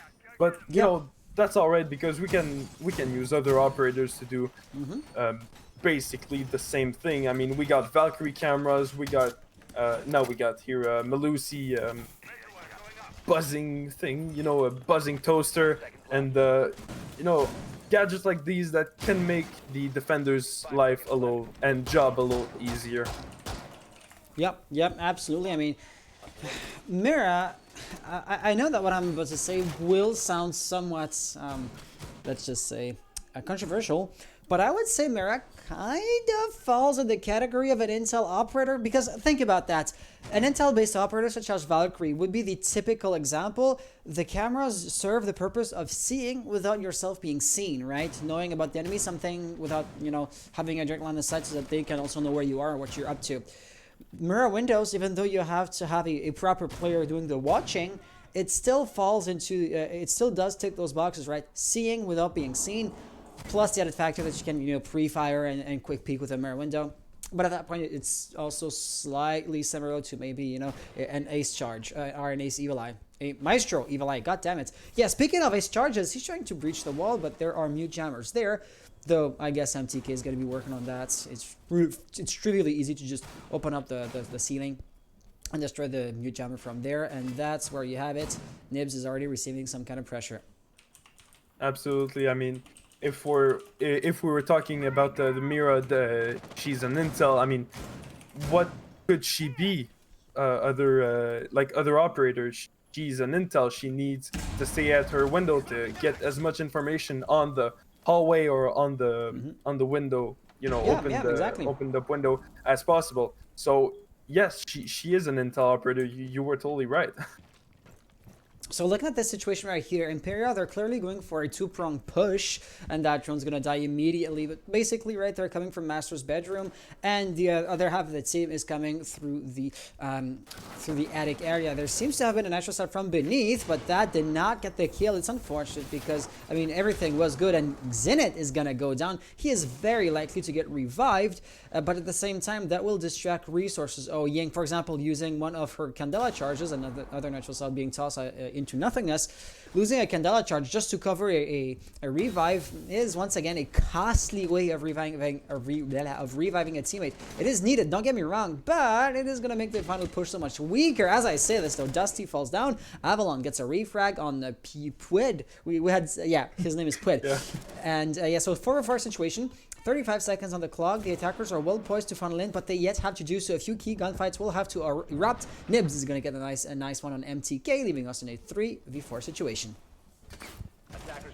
I mean, here 4v2 situation, 21 seconds left on the clock. 3v2, Aerstream still on the advantage.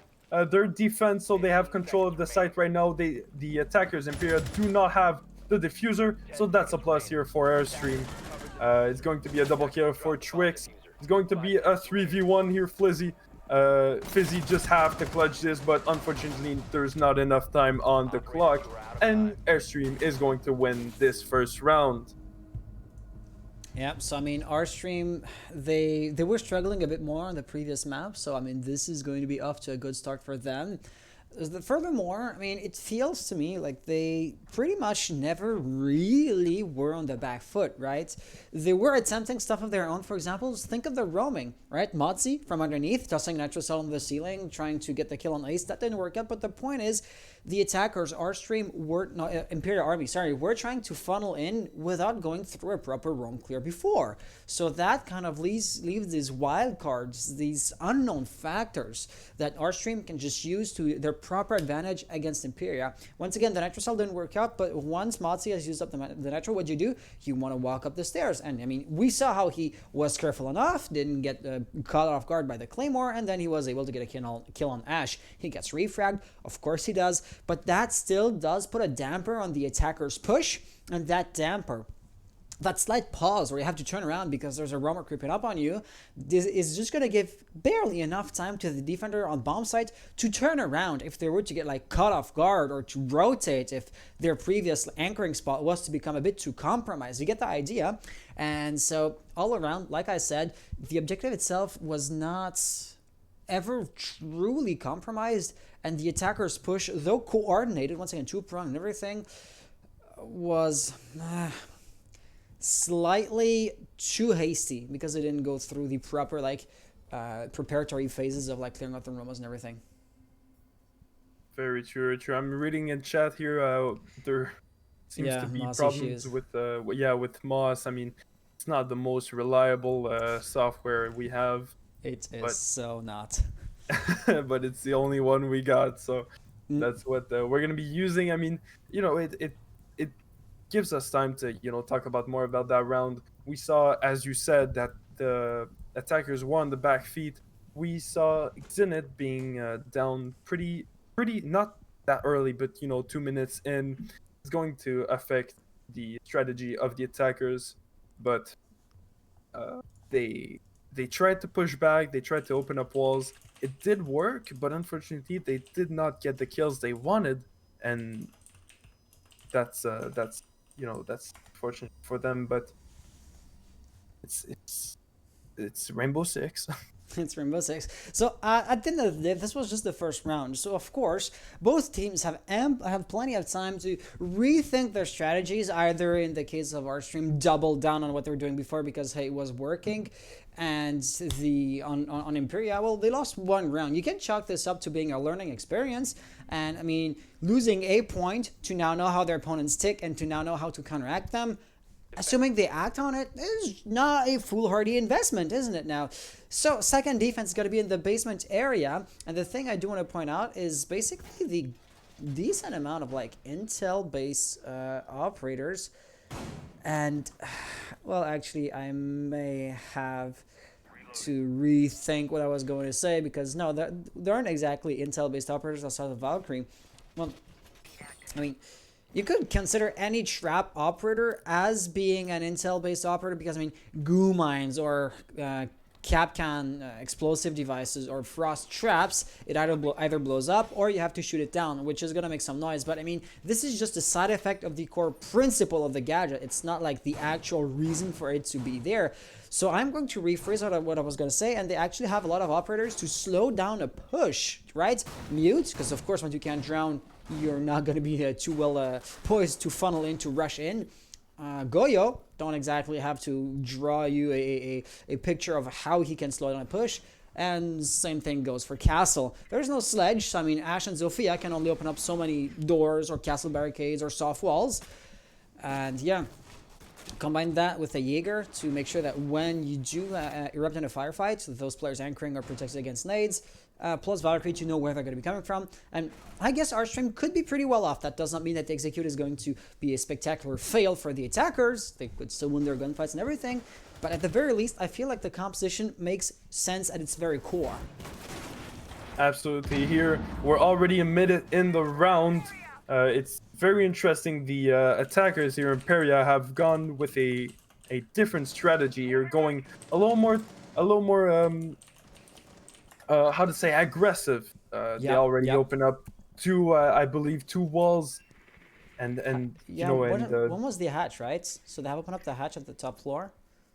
yes, yeah, exactly. Oh, Trix with the first kill of the round onto Xenith. Yes, indeed, is he? Yes, he was. Yeah, he was roaming. He just ran back down because, I mean, that is to me the polar opposite of what they were doing before, right?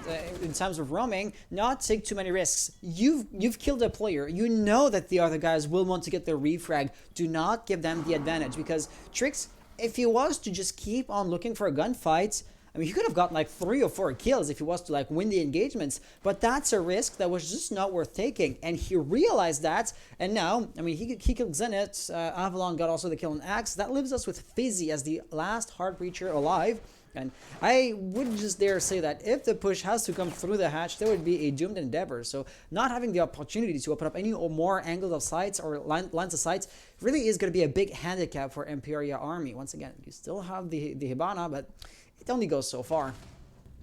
Right true here. Dusty, who's going to put this situation, this round, into a 5v2. It's going to be Pod and Fizzy only left in this round. It'll be very tense here for the Emperia. Fizzy going to get the first kill on the Aerstream team. They're going to be taking down Trix. Very difficult to know what's going to be happening right now. C4 is going to be thrown. Unfortunately, not getting any results. Oh, a beautiful double kill here from Pod, and Joker is going to be finishing on a refrag here this round. So it's going to be 2-0 here for. And indeed, it is going to be Aerstream. Really, like I said before, that map seems to be a bit more compliant with their ideal playstyle, and so far it seems to be paying off. Of course, I am going to repeat what I said before because I feel it still holds true. If Imperial Army needs 2 rounds to figure out how their opponents play, and they need 2 rounds to then use that knowledge to counteract every single upcoming round at that point, I mean, the game as a whole would still be skewing heavily in Imperia's favor. But that doesn't mean that this scenario, hypothetical scenario, might I add, is eventually going to play out. It is going to be a back and forth. But this next round is going to be really interesting for one major reason. Of course, having won 2 rounds, Aerstream are now forced to go into their tertiary bomb site. And if they manage to win on a quote-unquote weaker bomb site, well, then you know, they are going to be showing to us that they're really the undisputed masters of that map as a whole. Because, you know, next round after that, they're just going to be back into Dorkman Hall and Kids Bunks, and that's going to be a so much easier bomb site to defend. So that round really is going to set the tone for the entirety of the first half. Indeed, very true. Sorry about that. I had a notification. I was wondering if that was me. Yeah, no, that was me. That was weird. But yeah, as you said, it was. I'm having a blank right now about what Emperia. Yes, Emperia. Their meta. I mean, they were going aggressive before as attackers, and now they're taking, their time a little more, even though we see them as very aggressive, opening up the walls, but not getting the results they want. That's unfortunate for them. So this defense right here from Joker into security does guarantee that the attackers can't vault through the big window. So now Dusty's basically free to like bandit tricks, and he has another teammate at the top, right? Was it like Tricks or something? Because he's not roaming up. Yeah, Tricks is up there with him, and he is going to be close by the hatch and kids bunks. So if need be, he can just run out, or I should say drop down and abandon ship, because you'd rather rotate back on OBJ and be alive than as the roamer in a buffer proxy room just die for nothing. And that smoke isn't going to cut off Joker's POV, so I mean, he is still very, very well off. But then again, that strategy is really typical, so I would not expect Emperia to be caught off guard by that. And as such, right, they're just going to be rotating and trying to funnel in through games, and it seems to be like working. Drones are coming in. There's going to be a Zofia at the window. So in a sense, Dusty really is caught off there. His back's against the wall. He could have like jumped through the hatch because Zofia would then gun him down. So again, just put enough pressure to deny him the bandit tricksing, and then Thermite will have an easy time. They're trying to do that, but there's an ADS device. I don't know how well it worked. Dusty, though, is still kicking. Oh. And as I say this, Caster's Curse. He's now dead. Nibs does get a refrag. Oh, and Trix also gets one, yeah, because Trix is there as well. But like I told you, right? He gets a kill and rotates back down, not to push the advantage, because you would rather be alive in an OBJ, alive and lose the buffer room than just be dead for nothing. Absolutely, that's what we're going to be seeing here. Getting a kill, not being greedy, and just taking the kill and going on with our day, rotating back to the OBJ, staying safe as much as possible. Absolutely. Oh, Pwed. Sorry, Trix. Is Trix still on the roaming spree? Did he leave OBJ? That's what it looks like. Yeah. Well, there you have it. Roaming does pay off. It seems like Emperia they're having problems with the roamers. Roamers have gotten a kill every single round so far. Round number 1 was Motzi running back up the stairs. Round number 2, that was your Goyo, who was roaming out unaware. And round number 3, well, it's what we just saw here. But Axe, last player alive, he got the roamer down. So at this point, his remaining enemies are known quantities. He has the diffuser, and he has a smoke canister. So he could feasibly get the diffuser planted. 12 seconds on the clock. He's going to have to get that kill, but no. Avalon, pre-firing, gets a kill on Axe. He's just saying in the chat, my aim. My aim. Oh, that was a hell of a pre-fire here from Avalon. Yeah, which is kind of why Axe really shouldn't have peeked into that. Totally. I mean, he did not have a lot of time left, so...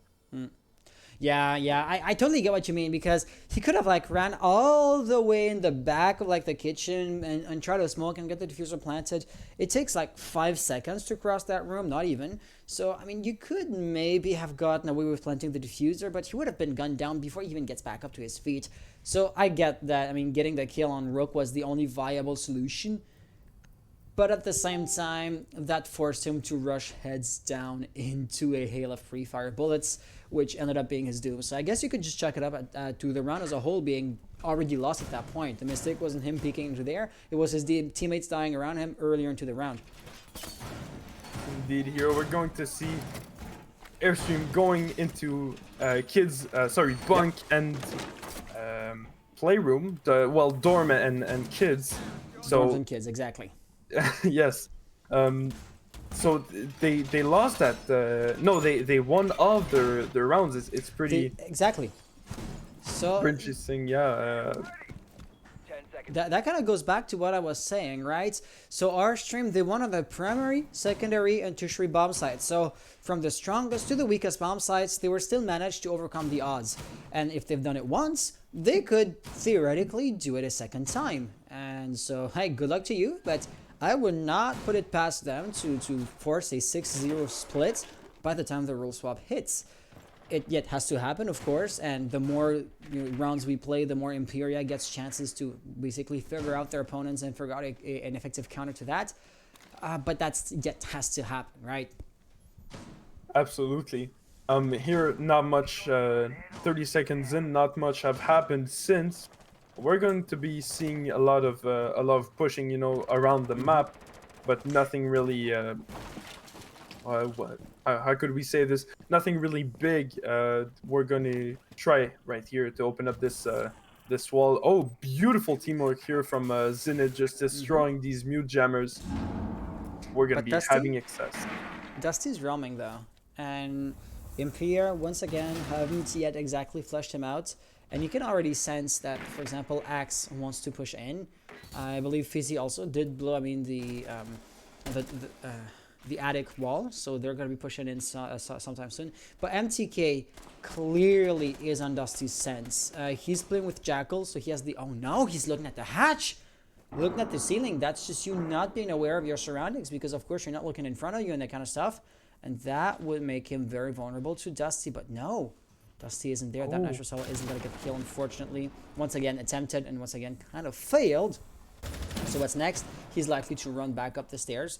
And at that point, oh, is that a Vulcan shield? No, that was one of the Melusis. Gotcha. Still, Nibs is kind of pinched here, isn't he? That is going to be really dangerous. If he wants to go for a peek on Axe, of course, Fizzy, from behind is going to get the kill on him. But that seems to have been, oh, it was Nibs. Okay. Yeah, he puts one down, gets refragged, not so surprising. So at the end of the day, it was still a net negative. As long as Fizzy doesn't get revived, though. MTK getting a kill. And Pewd. Okay, so it looks like Emperia are ready to funnel in now. I mean, here it's going to be a 2v5, 48 seconds on the clock. Ace just coming in hot, just trying to get these defenders to peek their low heads here. We're going to see Thermite, but unfortunately your Avalon is not going to be able to kill and finish out that Thermite. Avalon in a 1v5 situation, getting the kill here on Zenit. And unfortunately here for Avalon, getting refragged by Fizzy. The first down of the match right here. Not the match, sorry, but the round. And here, Emperia is going to win their first round. Yes, so this was an important round for Emperia to win. Remember how I would usually say, well, if you want to have a map that's fairly well balanced, considering that every map is basically defense-sided. No, sorry. If you're looking at a matchup that's fairly evenly balanced, well, then you would expect to have roughly a 4-2 scoreline by the way the halftime hits.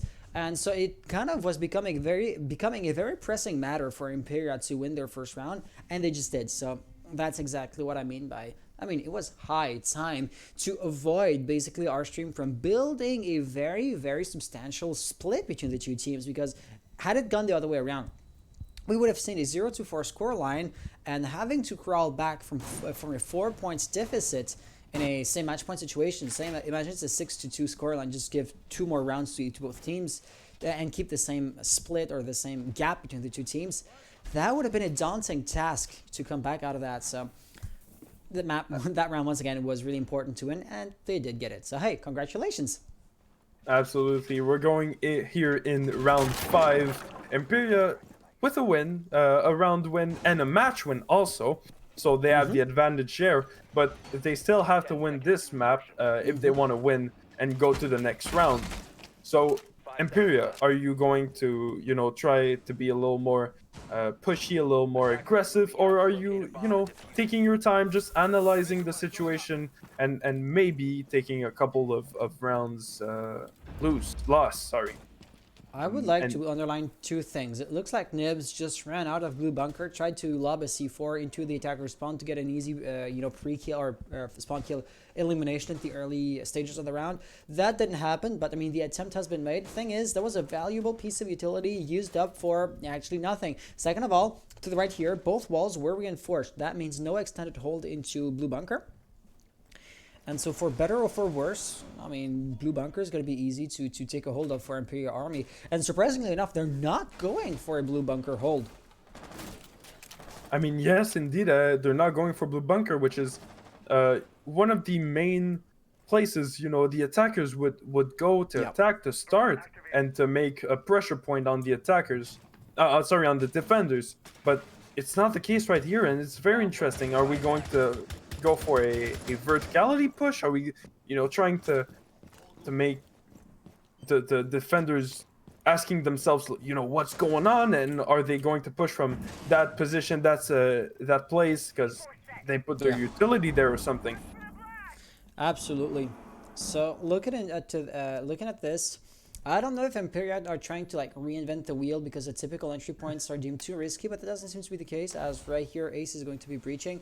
And interestingly enough, he wants to breach behind a cover of a smoke. So is it that he wants to rotate while the breach is being made? I'm not entirely sure, but hey. Oh no, he wanted to just make sure there's no ADS device. Okay, that makes more sense. Trix here is going to have to fan off the pressure off a Freezer. I believe a Freezer push is going to be a first as far as this match is concerned. And Pued here basically is mounting pressure from another angle, distracting the defenders while Axe, you know, he's in blue bunker. Zenith is on the top floor, probably playing the hatches. Fizzy in the main lobby, so I mean he's going to be coming down the white stairs, and all around you can sense that Aerstream are being squeezed pretty tight, and every angle is going to become a potential liability. But that also means that the attackers are spread really thin, and a refrag situation would be hard to get. But that's not going to happen. That's not going to happen as Pued gets the first kill. Trix looking for a refrag. That nitro cell is going to go off, not get a kill, but Axe and MTK both get a frag at the same time. And right here, that's going to be actually a double kill for Pued in a 1v5 situation. Nibs, can you deny the flawless round? The double kill, shotgun, triple kill. Is he gonna make the ace? Because if he does, oh, he gets shut down right here. Oh, that was an amazing attempt, though. I saw the attackers going in the room, just not noticing Pued, and I was like, oh, what's going on? Hold on, Hans, you have to see this. He Absolutely. got a triple kill in like half a second. What was that? So if I was to chuck it up to like one factor, when you're the attackers in a 1v5 situation, a 1v4 situation, you can easily think to yourself, there's 5 of us, there's one of them, and that operator has to be somewhere in the map, but he can't be everywhere in the map, right? So odds are, pick every random area in the map, and odds are the guy isn't going to be there, right? Because the map is big and there's only one of them. But if you start applying this mentality and you think, oh, he's likely not here, he's likely not here, he's likely not here, well then he's likely not anywhere, but he has to be somewhere. And you come in, you're just careless. You say, oh hey, if I die, well then my teammates are just gonna refrag me. But the problem then becomes, if he gets like a triple kill in rapid succession, a 2v1 situation with diffuser loss for the attackers becomes almost balanced, you know, and that's exactly what we saw. Luckily for Emperia Army, Ash was able to recover that situation because it could have slipped out of their control pretty quickly from that point on. Absolutely. I mean, it was down to a 2v1 in, 3-4 seconds. It could have gone both ways if Pued here, Nibs, actually had the kill on Ash. It would have been a 1v1, and then it's a 1v1. Nobody knows what happens in these. It's pretty much 50-50. So it could have been a turn of situation pretty fast. Emperia winning this round, so it's gonna be a 2-3 advantage Aerstream, but still. It looks like the attackers are trying to funnel in pretty quickly because Ash already has blown one of her breaching charges. And usually it would either be for like, oh, it was for the hatch, okay. Yes, I mean, still mounting pressure quite aggressively. And that is likely one of the Vulcan shields. So of course, I mean, the shield is going to have to, is going to force a break on the push for a few seconds. But then again, I hardly expect Ash to want to rush in directly after that breaching charge has been blown. So at the end of the day, pressure once again being applied pretty early on, right? But then again, the defenders are there and meeting them head on. If Dusty gets a kill or two, that's going to be really good for Aerstream. Absolutely. Here we saw 1v1 situation versus on MTK and Dusty. Unfortunately for the both players, they did not get a kill on both of them. Trix with the first kill here on Pued. Avalon is going to get killed by Axe, and is going to be a refrag on Axe from Trix, if I'm not mistaken, or Dusty. I didn't see it quite clear. Trix didn't get the kill. It was unfortunate because the nitro cell he was trying to toss didn't make it past the sandbags, so it really never stood a chance of blowing at Fizz's feet. So we're going to be witnessing a 3v4 situation, but Trix is really low on health, so I wouldn't put it past Emperia Army to force a 3v3 situation, especially now that he's been tagged by Jackal. If you want to run after the Realm Raid, it's going to be an easy pick, but I mean, Jackal is of course going to know that he's just running back into bomb sites. However, that also kind of does imply that if he ran back all the way into supply room, he's not even in freezer anymore. So that could be an interesting angle of attack, which I believe Jackal is actually probing right now. But the true threat would be Xenit. That smoke canister may pop. It got tossed but didn't explode, right? Yes, indeed, it's going to. Oh no! No, it's on your. Xenit. Oh. Yes, you it's go, going okay. to be pop at 30-second point mark. 30-second mark point. 26 seconds left in the round is going to be a 4v3. Smoke is going to get that the little head around the shield. Maybe trying to save Xenit is still around that corner. Doesn't seem like there's going to be a lot of action here. He's going to get flashed and going to get killed. Trix is going to get the kill on Emperia. Fizzy and MTK. Is going to be a double kill for Xenit. He's going to get refragged by Nips here, ending the round and getting that round 6-1 for Aerstream. And that 4-2 split is the one you were actually looking for, and we are actually going to be seeing it. So hey, congratulations, Emperia Army. Though your debuts were a bit rough on that map, you were able to bring it back when it truly mattered. So I guess at the end of the day, mission accomplished, right? But Absolutely. mission accomplished only as far as the first half of the match is concerned. So, half point mark is a big, nice round number. But it's by no means the end of your challenges and the end of your suffering, if I can put it that way. But it feels a bit harsh though, because plus they're getting the defense size, so at that point they should start winning rounds a bit more often. But if you want to play devil's advocates, I would actually argue Aerstream do have the momentum, even though they only won the previous round. I mean, 2 rounds ago Emperia got the points, but 2 rounds ago Mute, or was it Smoke, almost got the 1v5 clutch. So I feel Aerstream have more reasons to rejoice. Well, absolutely. Now we're going to see Emperia doing the getting into role switch. They're going to be going defense for this 7th round into this match. Emperia, we know them as quite aggressive in defense, actually. I don't know if you looked at the previous match while you were producing the stream, somewhat. but they are pretty intense on the aggressivity. Yeah, the aggressivity. you're right. Their attacks are pretty good. Absolutely. And we hope we're going to see this here. Emperia is hopefully going to get that comeback they want so badly to win this match. But we got to give it to Aerstream. I mean, they did do a pretty good job of defending these bomb sites earlier. And, well, fortunately for them, they won 4 rounds, which is a pretty good ratio here in 6 round... 6 round, role switch. Well, furthermore, if I may, Aerstream's performance, especially compared to the previous map, is, really, really good, because once again, they lost the first map and they were struggling noticeably. So already seeing them a bit more comfortable here is encouraging for any Aerstream fans in the chat. And actually, I'm just quite curious, in chat, are you hoping to see Aerstream or Emperia Army win? Just let us know. Spam the chat with the name of the team you're rooting for. And as we say this, MTK hasn't spotted out. He's still holding strong. He's not getting actively pushed, right? So he's a distraction. You can see that they're working on a flanking maneuver. I believe Dusty is going to be pushing through a small tower. But that is still going to be time and resource intensive. Or he's likely to die eventually, MTK. But if he can get 1 or 2 kills, or force a few drones to come his way, eat up a few flash grenades, that could still be paying dividends later on. Absolutely. I mean, if he eats up a little some flash grenades, there are going to be less for the the other defenders. So I mean, it's always a good thing to waste somebody else's resources. Yes. Oh, something has been tossed out, but I don't believe it blew. I didn't see it being destroyed. But hey, Nibs is already planting the diffuser.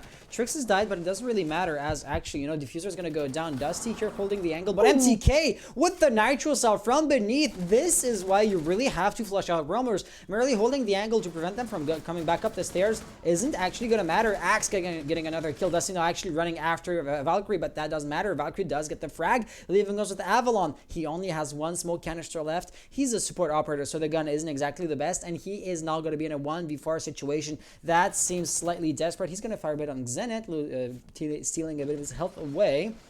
But yeah, that smoke canister is going to cover his run in if he wants to try that. Yeah, I don't see exactly how he could pull this off at this point. Absolutely, here 40 seconds left, and it's going to be a pixel peek here from Pod onto Avalon with his few with his few health points remaining. Here, this absolute beauty of a pixel, well, not pixel peek, but pretty tight peek. Yeah. It's going to be a win here for Emperia, which, as we said in the beginning, they were pretty aggressive, but not the type of roaming, intense aggressive. No, they were just peeking the angles and trying to get the attackers on their toes as much as possible, and it worked. They went out and did a 4v1 situation with 40 seconds left on the clock. Yep, absolutely. So hey, just as much as Aerstream had solid defenses, Emperia so far, I mean, they're off to a really good start, and let's just see if it was a one of a kind of round. But it does not feel to me like if they got that round by mistake, by chance, or by hazard. So by sheer luck, I think would be the English expression for that.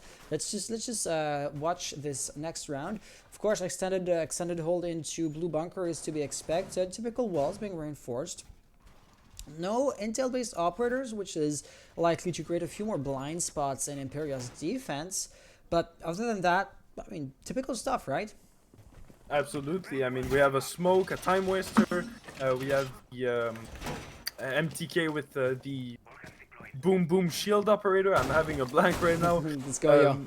Yes, go yo. Thank you very much. Mute. You are coming back to Rainbow Six, and it shows, right? You're hesitating on operators from time to time.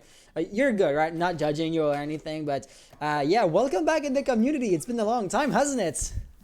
Yes, indeed, 7 months. And unfortunately, in 2 weeks or much, I'm going to have to go back to the military base and not having the chance to. I didn't know you were gonna have to go back. Yes, unfortunately, yes, I need to go back, because of COVID measures, they need us on the military base.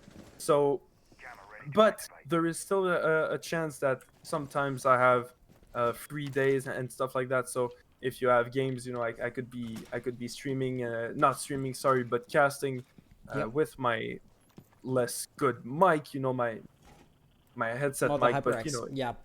Yes, indeed. So it's still something. I mean, I could still be able to actually cast, but I'll be way more on edge because of the situation. I can imagine. So looking at this right here, it looks like our Emperia have already wasted whole minutes on the time, and I don't exactly know what Aerstream did. Because, I mean, they didn't push into blue bunker. They seemingly took control of, like, meeting and big tower. But, I mean, they're just now starting to go into blue bunker. But actually, that could even be a good thing. Because, Zenith thought they weren't going to push from there. So he just recovered the ADS devices and barricaded behind him. So that means, like, no smoke to go through. And it's just going to be a matter of, like, hard breaching the wall to get the wall open, right? Granted, there's going to be a mute there, and actually, you don't have a Maverick. Of course, Thatcher hasn't banned. You don't have a Kali, so that left-hand wall actually might remain intact for the entirety of the round. So yes, this hesitation may actually have been bad for Aerstream, because the ideal situation would be to get the early kill on smoke and actually use the opening before the defenders are able to reinforce that rotation hold. But I'm talking for way too long. Joker now is gonna die. Tricks going down the stairs. But right there, there's there's a shotgun, and if there's something that the attackers don't like at close range, it's the M90 and it's the M590. 2v4 situation. And yeah, hard breachers remaining on the game on the board. They have pretty decent guns, but they're no Ash and they're no Jackals, right?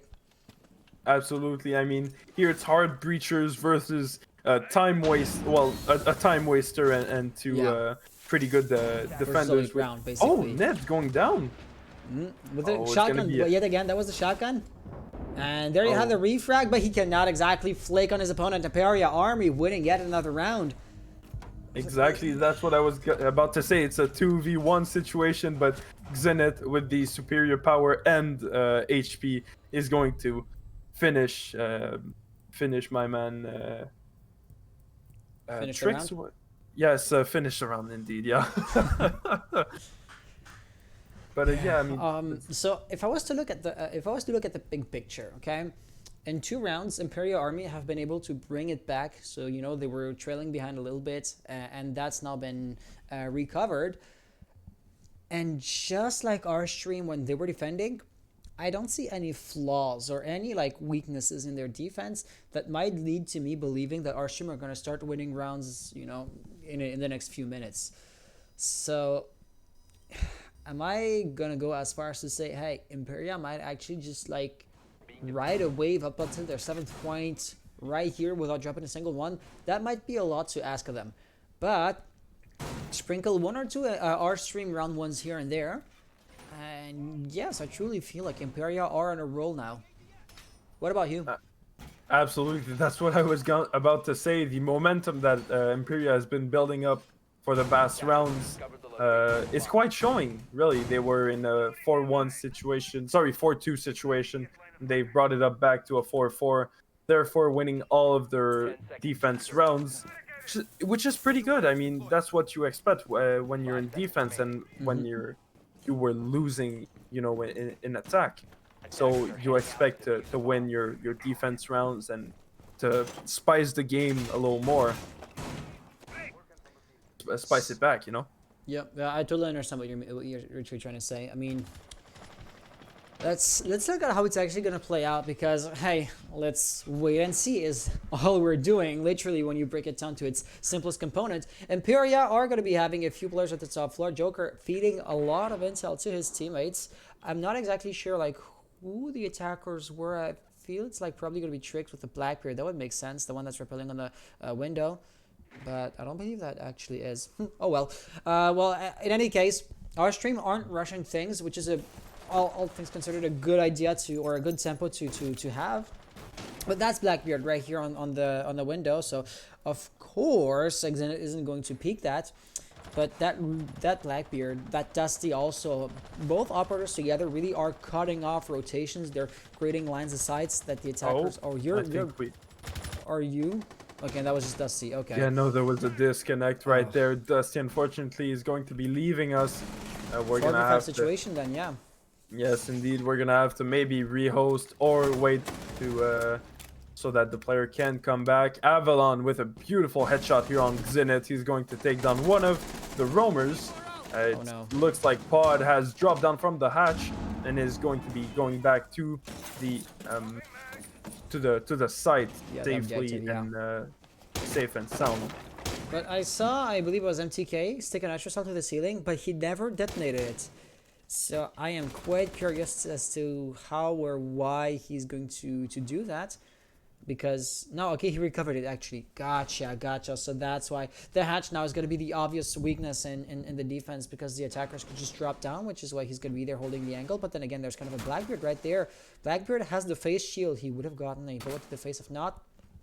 So yeah, it definitely is not going to be an easy task. Axe also is trying to harass the attackers, because technically speaking, Aerstream could be planting right now. Actually, Nibs is likely to do that right about now. Smoke canisters being popped, and Nibs being low in health. I mean, he could die from the smoke in an instant. But I mean, the cover is weak at best, but it still seems to be working. Joker and Tricks both getting a kill in rapid succession, and Fizzy now is in a desperate situation, as you can't exactly peek the hatch. The guy on the upper floor is going to have the inherent advantage. Avalon holding the one single other rotation there has to be had. And add to that the ace right there in security. The round's over at this point. Absolutely getting pushed by both sides here. Fizzy, unfortunately, is going to die to Nibs here. I mean, he was pushed by both sides. He was trapped into that little corner of the hallway. But can we pause? Yeah, of course. So you were saying? Yes, he was being pushed by both sides. He couldn't do anything. He couldn't do anything to protect himself except go against the wall. And when you're being, when you see bullets coming from both directions, you're really panicking. There's no way any person would rationally think that when you're getting shot, you should, I should go there. I should go on the wall. So yeah, I mean, he was panicking, and unfortunately for him, he perished in in the hallway. It looks. But I believe that the player that lost the connection on our stream also did leave the Discord server. So that would indicate like a major crash. I'm going to. Yeah, asking that could actually be a pretty decent question. You know what? I will just kick us back into like the paused. Let's see this one. Okay. Welcome back. Not sure his internet has crashed or something. Yeah, that Sure is looks like it. unfortunate. That is real unfortunate because I mean, at most, I believe like the rules are surprisingly strict on that. Something like 5 minutes or so to the. Don't type it in. Don't type it in. Oh, okay. But I mean, all that just to say that in theory we wouldn't be here for too long. And that kind of implies that the player doesn't have much time to jump in because at the end of the day, this is their tactical timeout / rehost, right? So they wouldn't be allowed to like ask for another one. We've hit 30 mouse files. Let's go. Oh no, I will have a heck of a time coming through that.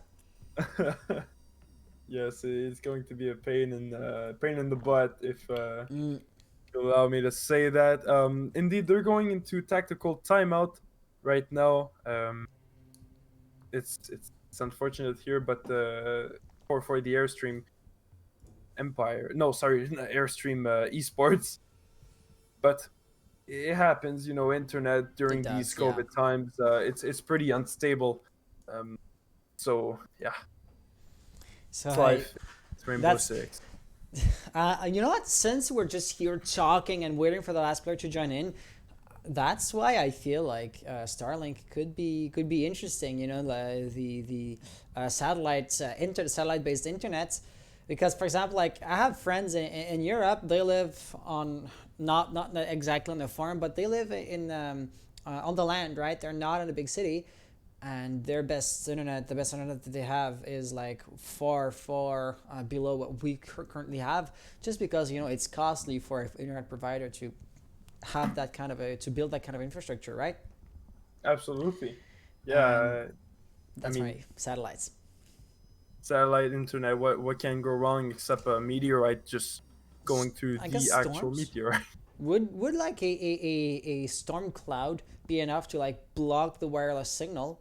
And I mean, we're talking about physical properties of high bandwidth waves, so I'm no expert in that field. I suppose neither are you, but I'm still just asking the question, shouting into the mountains. Let's see if the echo brings anything interesting back to us, so to speak. Indeed. So where I'm just checking in on the players, maybe on the Discord. Yeah, maybe. Actually, by the way, just checking in with you. I believe your camera has frozen. Yeah, your camera just disappeared. Oh, did it? Oh, that's Yep. weird. All right.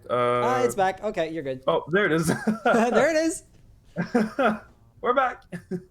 But yeah, it's maybe it's my internet. Who knows? Maybe you should get Starlinked.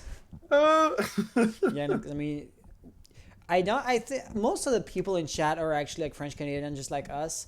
But Americans, for example, well, people like in the South, or Europeans for that matter, might not know the histories of like there's a snowstorm out there, and like just the sheer weight of the snow is going to like make a tree fall, because snow is water, right? Snow is heavy. Yeah. It's gonna make a tree fall over. If like in the entire city somewhere there's like an old dying sick tree, right? And that one tree is gonna fall on like the internet lines or on the electric grid lines, and that's then gonna cause either a blackout or And for the anecdote, just to keep on talking out of my butt. And There he's he back in. is. My The man. the very first match of season 1, I believe, has been cut short because of exactly that reason, right? DAL, new format, league format, first season, let's go! And the match gets cut short at round like 5 or something. That was so unfortunate. All right, so 10 seconds counting, and we're gonna be good to go here. We're gonna resume the timer, and we'll be right back in the game. There we go. All right. So Yep. The coaches got- have been muted again, and we are back back in business, not back into business. Yeah, I too should learn English. yeah. Back So in we're black. gonna be switching the Ash for Blackbeard here. Very interesting.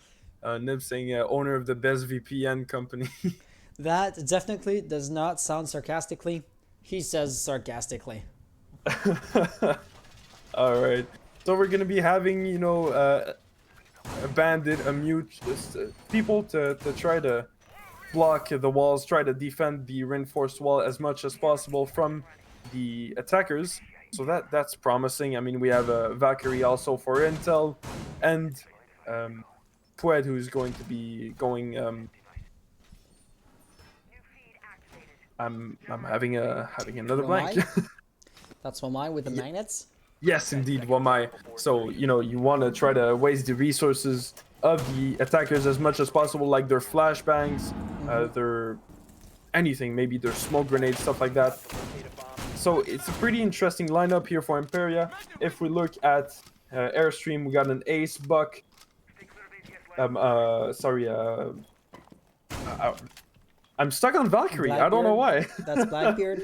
Yes, Blackbeard, and we have traps, we have hard breacher. We only have one hard breacher, which is pretty interesting. Yeah.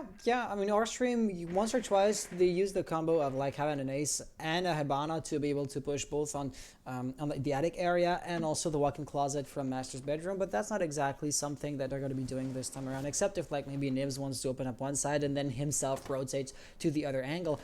But I don't think that's going to happen, as for the time being, he's in the Master's bedroom, and seeing as they can't open anything up elsewhere, I guess that's where the main push is going to be coming from, except if maybe you want to have like one operator repelling on a window or pushing into big window. But hey, that is just a hypothesis, which so far does not seem to be coming to pass.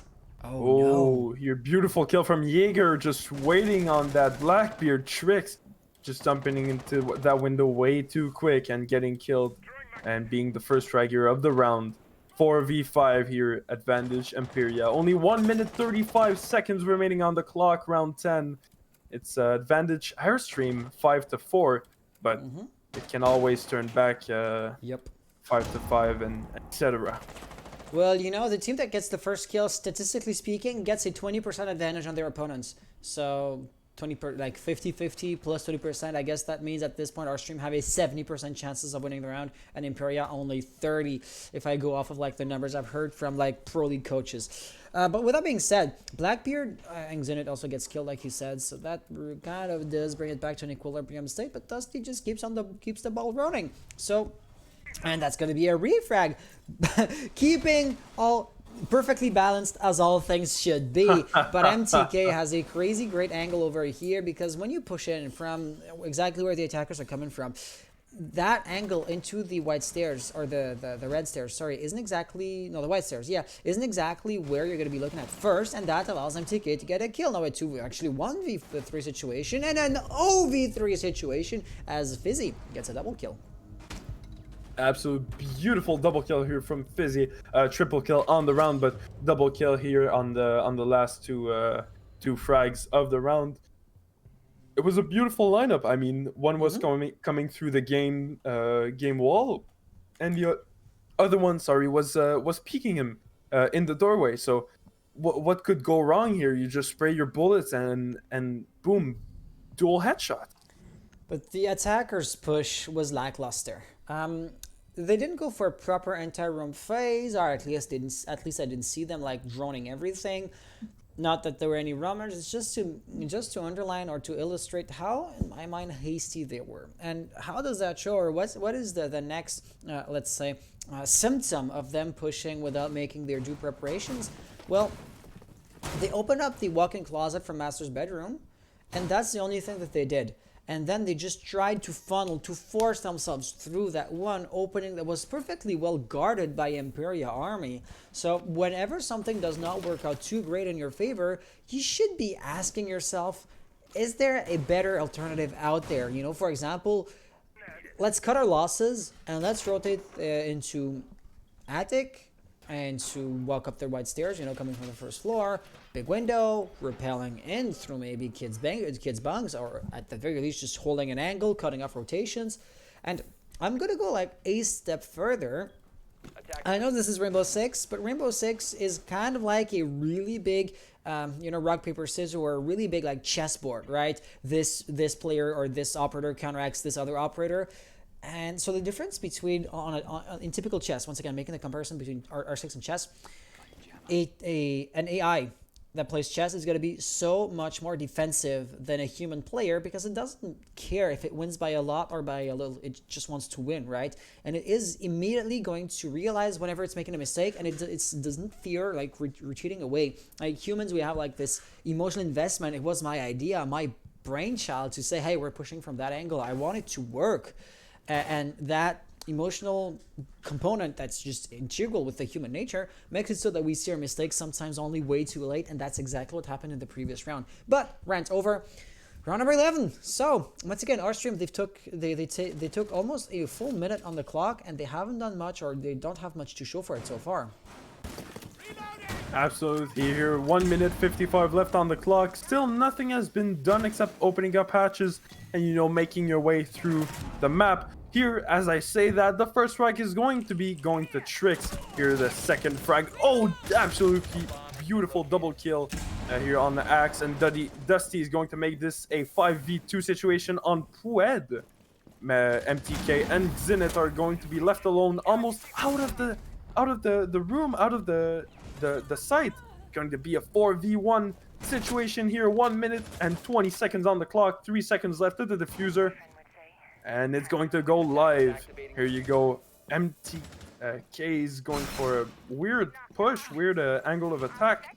Maybe He's going for a flanking. flank. Yeah. Yes, indeed, going for a flank. 34 seconds left on the diffuser. Still a lot of time to, you know, make your point, and it is going to be enough here for Avalon to get killed. There are going to be traps here, spider traps here laid by track stingers, Joker. Yes, exactly. Oh, it's going to be a beautiful. I mean, MTK is going to be trying to pre-fire that angle, but Dusty with the higher power gun, and then, you know, the more powerful bullets is going to be able to kill off the defender easier and fast. Therefore, winning this round and putting Aerstream into a match point situation. Yeah, absolutely. And when I say everything is played in the early rounds, I feel like this really does illustrate it well. Remember how Aerstream got like 1 or 2 picks, and that was enough to like create an opening, walk into the bomb site, get the diffuser planted, and in a blink of an eye, MTK was in a 1v5 situation, 1v4 situation. Luckily for him, like, nobody was all the way into Big Tower to hear him shoot down the track stingers, so he was in a rotation before the attackers truly realized it, right? Oh, Xavier, the caster's command is like way out of date. Give me half a sec. Let me just update that real quick. So, hey, casting's up to you, Madra. Yeah, absolutely. So, as you were saying, well, in the previous round, the human always realizes its error so fast and so long in the game, and that's, I think, what Emperia realized when MTK was in a 1v4 situation. They realized that they didn't hold off the side as much as they would have done if they would have known that the end of the round would have been a 1v4 situation.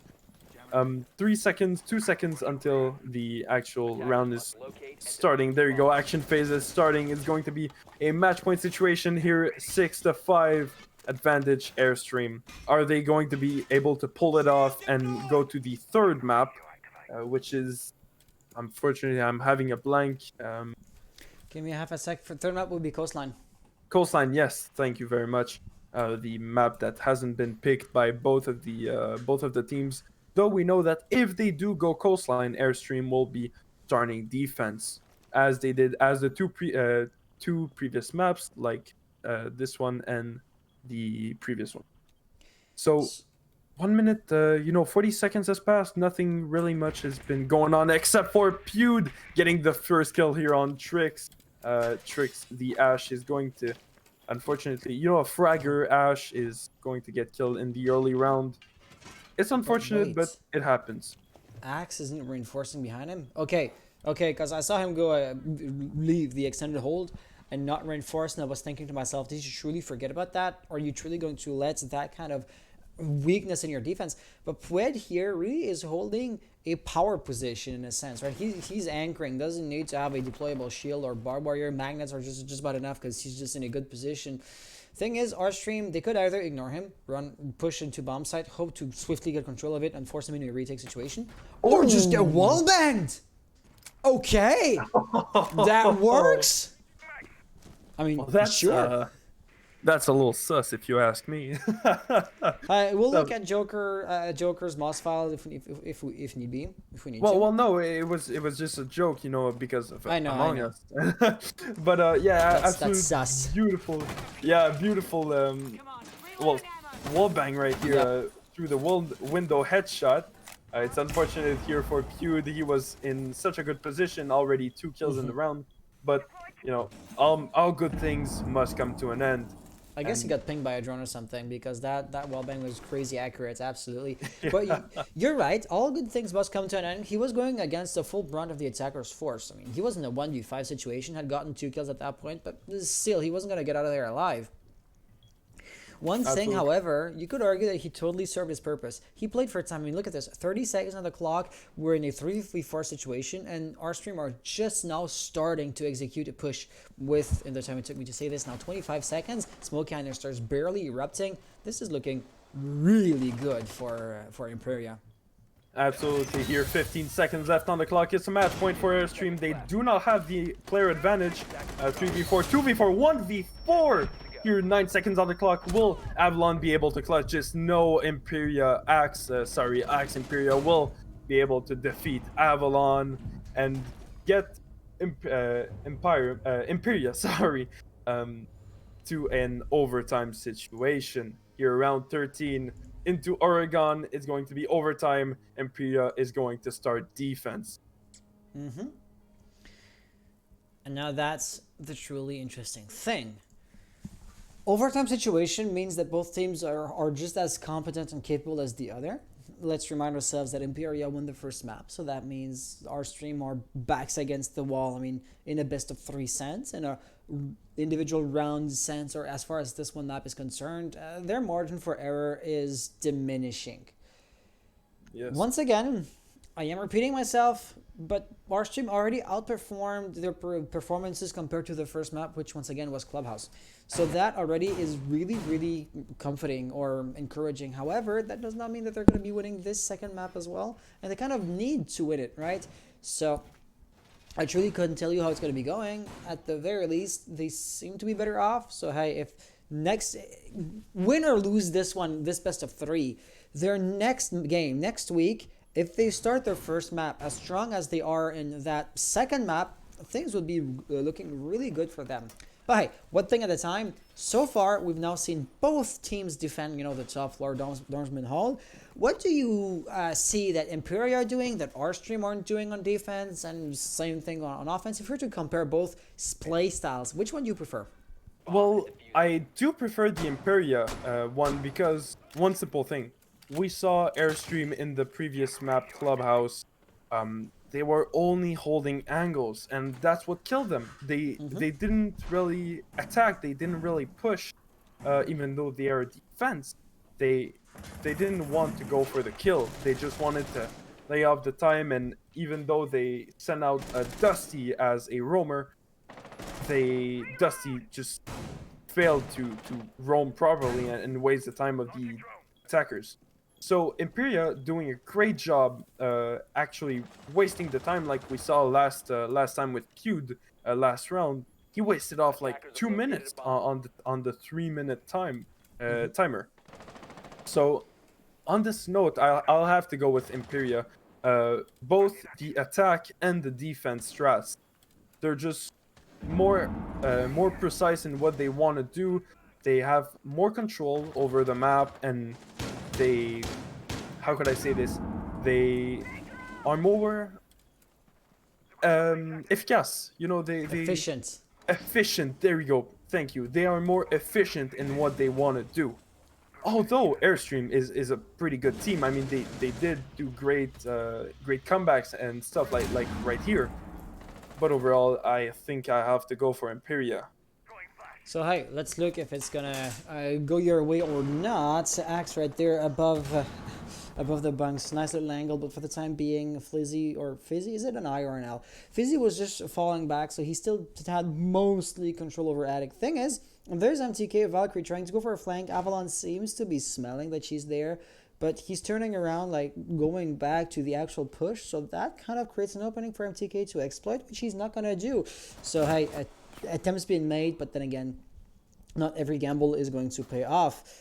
I also see that you have two defenders right here on Kids Dorm, so that means kind of two guys holding the same angle. That might also be another slight weakness in Imperia's playstyle, but at the end of the day, they have the man advantage, so that doesn't matter too much either. And Dusty is actually going to get a kill on Twed, and that's going to be followed quickly by Joker with Xenit. So, oh no, Xenit isn't MTK. MTK still has the flanking potential, but once again, I feel he's back in the white stairs. There you go. So, hey, attempts at the end of the day not exactly being made, but that peak could be dangerous. Oh no, but Valkyrie in the white stairs not cutting this off. It's too little too late, and they're dropping like flies. Last player alive now is going to be Axe in a 1v1 situation. Joker, of course, being a last player alive, can't exactly expect somebody to cover for him, but that smoke is a distraction. He could have planted for real, and he chose not to. Oh no, no way. Okay, there we go. I was like, Axe, are you really not seeing this? Joker just right on the edge of the corner. He's gonna go for the kill, and fortunately here for Emperia, they are going to win this round. The role switch is going to be happening. I mean, so, go for it. yeah, sorry, I was typing to Optify. So all around, I mean, this map, of course, is defense sided. We saw it, right? Aerstream were defending first at the very beginning of the game. Ergo, they were getting their early rounds, and then after the rule swap, Emperia got the easy side. So the delay that they had was recovered. Ergo, Emperia defending on overtime. They won their defensive round. You would kind of expect Aerstream to win their upcoming defensive round, right? Which, yes. But as I said before, they were before holding on corners and angles, but we saw that change in this this match. So unfortunately, I haven't been taking notes of this match's situation, Airstream's defense situation, but we did see some improvements. I mean, they did win 4 rounds in a row, or almost in a row. Yep. So therefore, responding to your question, they technically should win this round. Hi, let me see. Actually, you are making me think of something. Let me see if I can show the round's history. Show round history. If I do this and I update, let me see if it's gonna actually show up. Okay, so for the stream, that's gonna be showing up right here. So you can see like the round's history and like which one was round by who when. And for example, I know it's in the middle of the screen, but the interesting thing is Aerstream, they got the 3 rounds win at the beginning, and they got as big a momentum as we've ever seen. So yeah. You may want to look at the stream in like 3 minutes, or okay. just cast this, and I'm gonna screen share other like map and stats with you. That could be pretty useful to know what the heck is going on. All right. Well, here 2 minutes 20 left on the clock. It's an overtime match point situation for Emperia. Thermite is going to be opening up the attic wall, while Dusty's getting the first kill here on Xenit. We're gonna be losing a trap operator, unfortunately. I'm having a blank on her name. I'm sorry for that. Gridlock. I've been gone for 7 months. Yes, Gridlock. You're good. You're good. But that's what I said. They should be able to win this round technically because of the round history and their their history, their way of playing, and their adaptations. Airstream first. So Dusty has been put down. Nibs just got killed at the same time, so that leaves us, effectively with a 3v4 situation. I kind of like how Dusty has been killed. It was by the window, but right here, Valkyrie or Zofia rather trying to come up. That's not exactly going to work out too great. And thus, Dusty really is just out of reach for his defending friends. They're really gonna get to him. So Trix is just abandoning ship, or not even going to try to revive his teammate, and he's going to try to play vertically instead. That doesn't work out too great. His position now has been known, and therefore he's going to have to rotate back on site. But right here, Axe has an opening, and I don't think he realizes that. There is somebody to his right. Is it Avalon? Yeah, that is Avalon. But Avalon has issues of his own in Attic. Ash gets the kill. Joker's all the way into big window. And really, the defenders are just overwhelmed now as Emperia has the man advantage. And Axe, as long as somebody can take care of Avalon, Axe could truly get the diffuser planted now. Absolutely. Here, 30 seconds left on the clock. Emperia has still the advantage, the player advantage, which is really, really important. Oh, Avalon is going to be hearing that diffuser plant. It's going to be a 1v3 situation here for Avalon in Airstream with almost 25 of HP left. He's going to be in a clutch situation to win this map and this round, and unfortunately for Avalon, he is going to lose this, and his team is going to be going in the loser bracket. Emperia winning two of the two matches played, and they're going to be winning the best of 3.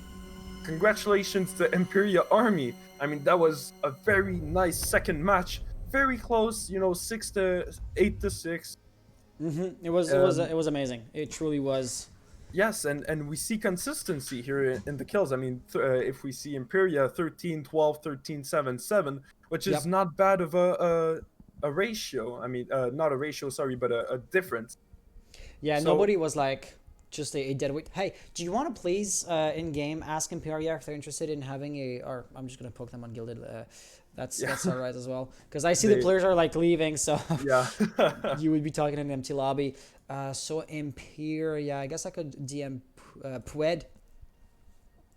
Yes, indeed. So, like we saw, this match was very nicely done. I mean, for both of the teams, they had very good ratios, very good kill ratios, and few differences. Well, not differences, but not that much of a gap between kills between the bottom fragger and the top fragger. So that means they're consistent, and if they lose somebody like their top fragger, well, maybe their fourth fragger can pick up the shovel and just start getting kills for that player. So you know what I mean. Sorry for cutting you off. I'm gonna be moving Pued into our channel here. Sounds good. Pued is over here, and welcome, Pued. How are you doing? I'm doing pretty good, and you? I'm doing good. Though I have to say I didn't just win the match, so I guess you have better reasons than we do for feeling amazing. Yeah, I mean it was a pretty close match on that second map, not gonna lie. But that first map, that they chose the clubhouse, but we were actually pretty confident on clubhouse because it's one of our best maps. Okay. So we actually enjoyed a lot playing on that map. So that's why it wasn't as close. And on Oregon, I'm gonna say we weren't as much prepared as we wanted to be. Okay. But it came out pretty close. But we got the win, and that's what's important. Not gonna lie. So yeah, talking about the gap or the difference between the two maps, like you said, that was Aerstream's map, and you were lucky enough to win on that. But then going on your map, they were almost gonna do to you what you did to them, aka winning on your map. So did you get slightly hesitant or nervous near the end of the Oregon match? Actually, not at all, because we were losing 0-3, I believe. Then we won the next two rounds. Correct. And I mean, defending on Oregon is pretty it's a defender-sided map. So I mean, attacking Oregon, it's pretty hard. and we got it back to it came up to 4-2. We got it back to 4-4, then 5-4, 5-5. It was a very close map. And the round that we defended on the basement, I believe, we actually went twice in a row on basement because the first time we lost it. Okay. So, and they were always doing the same push. So instead of just staying in freezer like I did the first round, I just came up with something and I just went roaming inside of a dining, and then I got 2 picks out of it and Yeah, you ended up wasted in pretty much all their tower. time. So yeah, Yeah, that was actually pretty efficient, if I do say so myself. I mean, your performances on that one were pretty good. thanks. Hey, Madro, do you have any questions for Pwed? No, actually, I just want to congratulate your team on the win, and just saying we talked a lot about your name, Pwed, Pweed, or however Yeah. you say that name. I'm very sorry for butchering it in the Don't worry beginning, about it. I get but that a lot. but I mean, it was a great game. You guys did very well.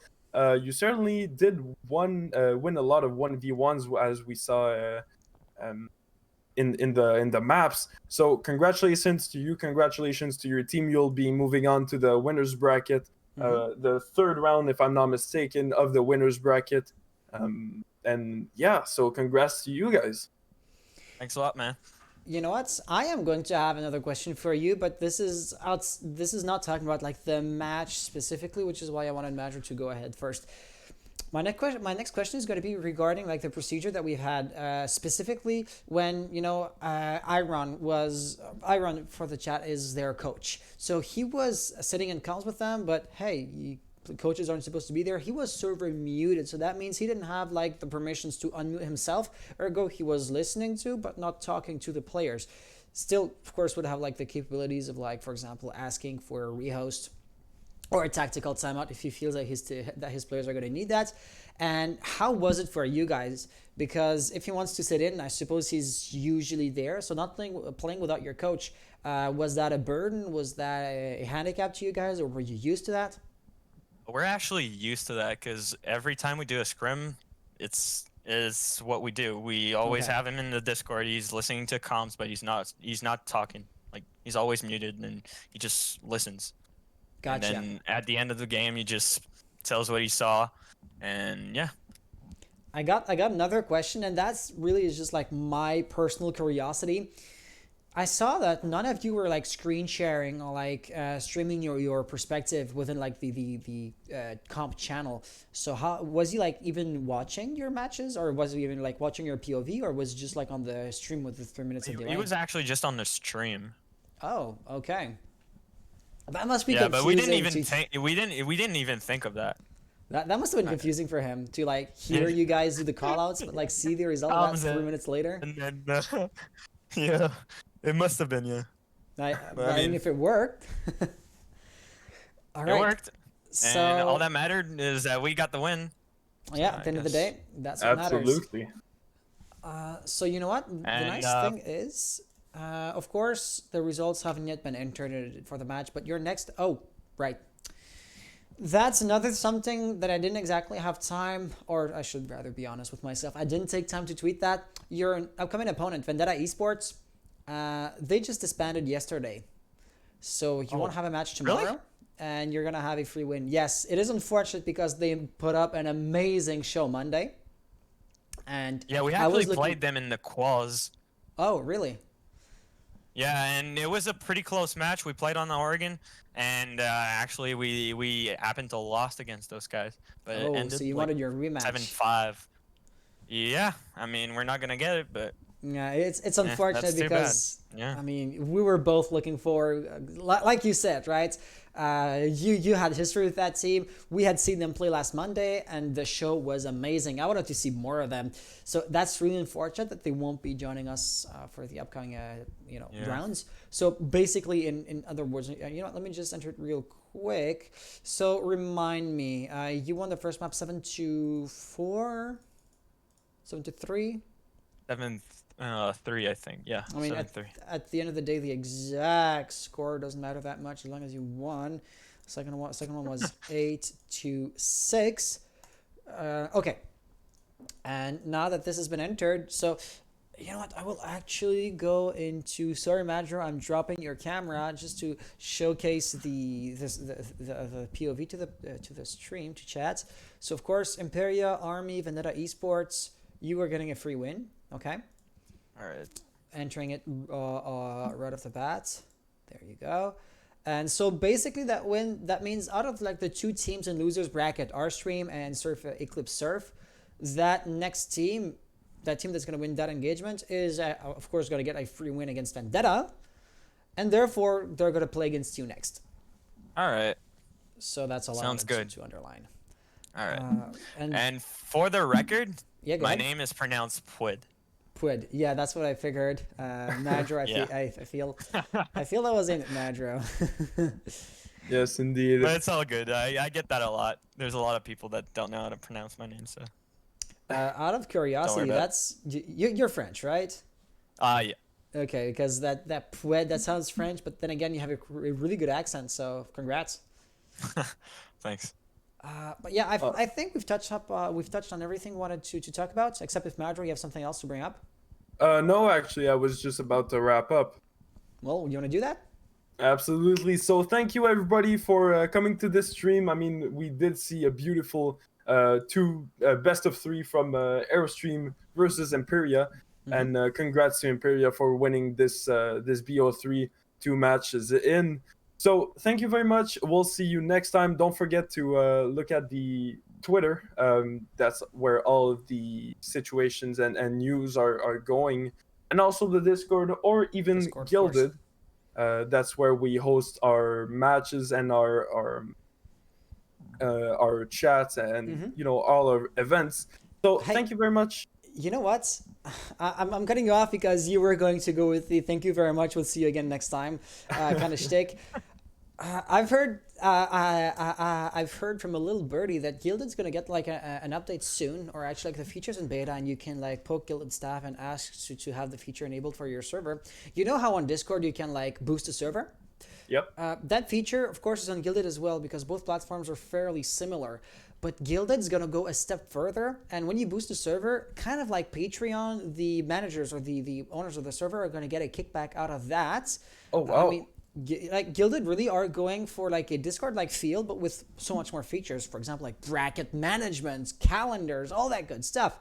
But the interesting thing is, we here at the DAL, I'm really trying to build a community and build an experience. So for example, hey, you jump in, you want to see the stream, so we don't even have ads running on the stream. If you haven't noticed, you never get an ad on this stream before you jump in, which is why we're not affiliated with Twitch, because when you're affiliated, ads are on and you can't turn them off, and there's no like dono button at the bottom of the screen.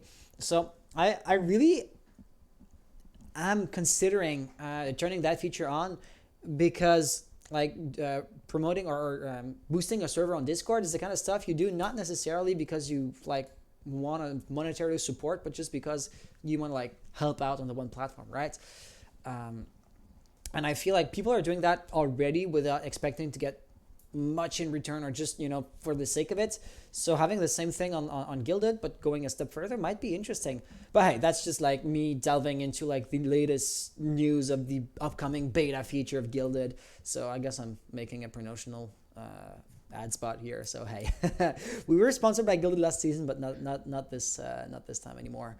So hey, I mean, it's pretty unfortunate. We do like a lot of the platform, but as you said, you know, thank you to Gilded for adding that feature. And well, thank you guys for watching. I think we held them off enough. So thank you guys so much for watching this stream. We'll be back soon with other streams, other content for you guys to enjoy. So thank you guys, and we'll see you next time. bye bye. Left.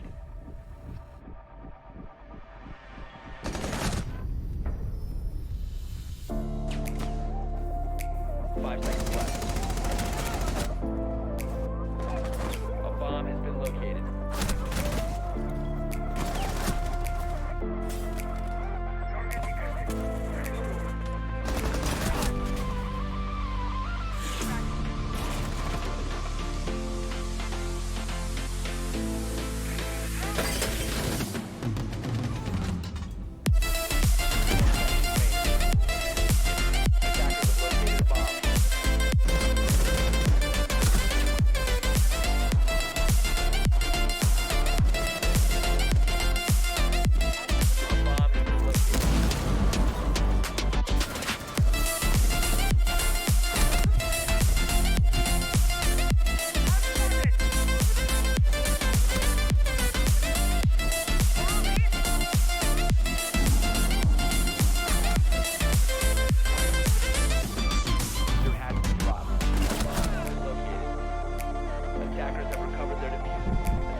défense de Mozzie, donc on ne pourra pas le droner trop facilement. Ici, à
Attackers recovered the diffuser.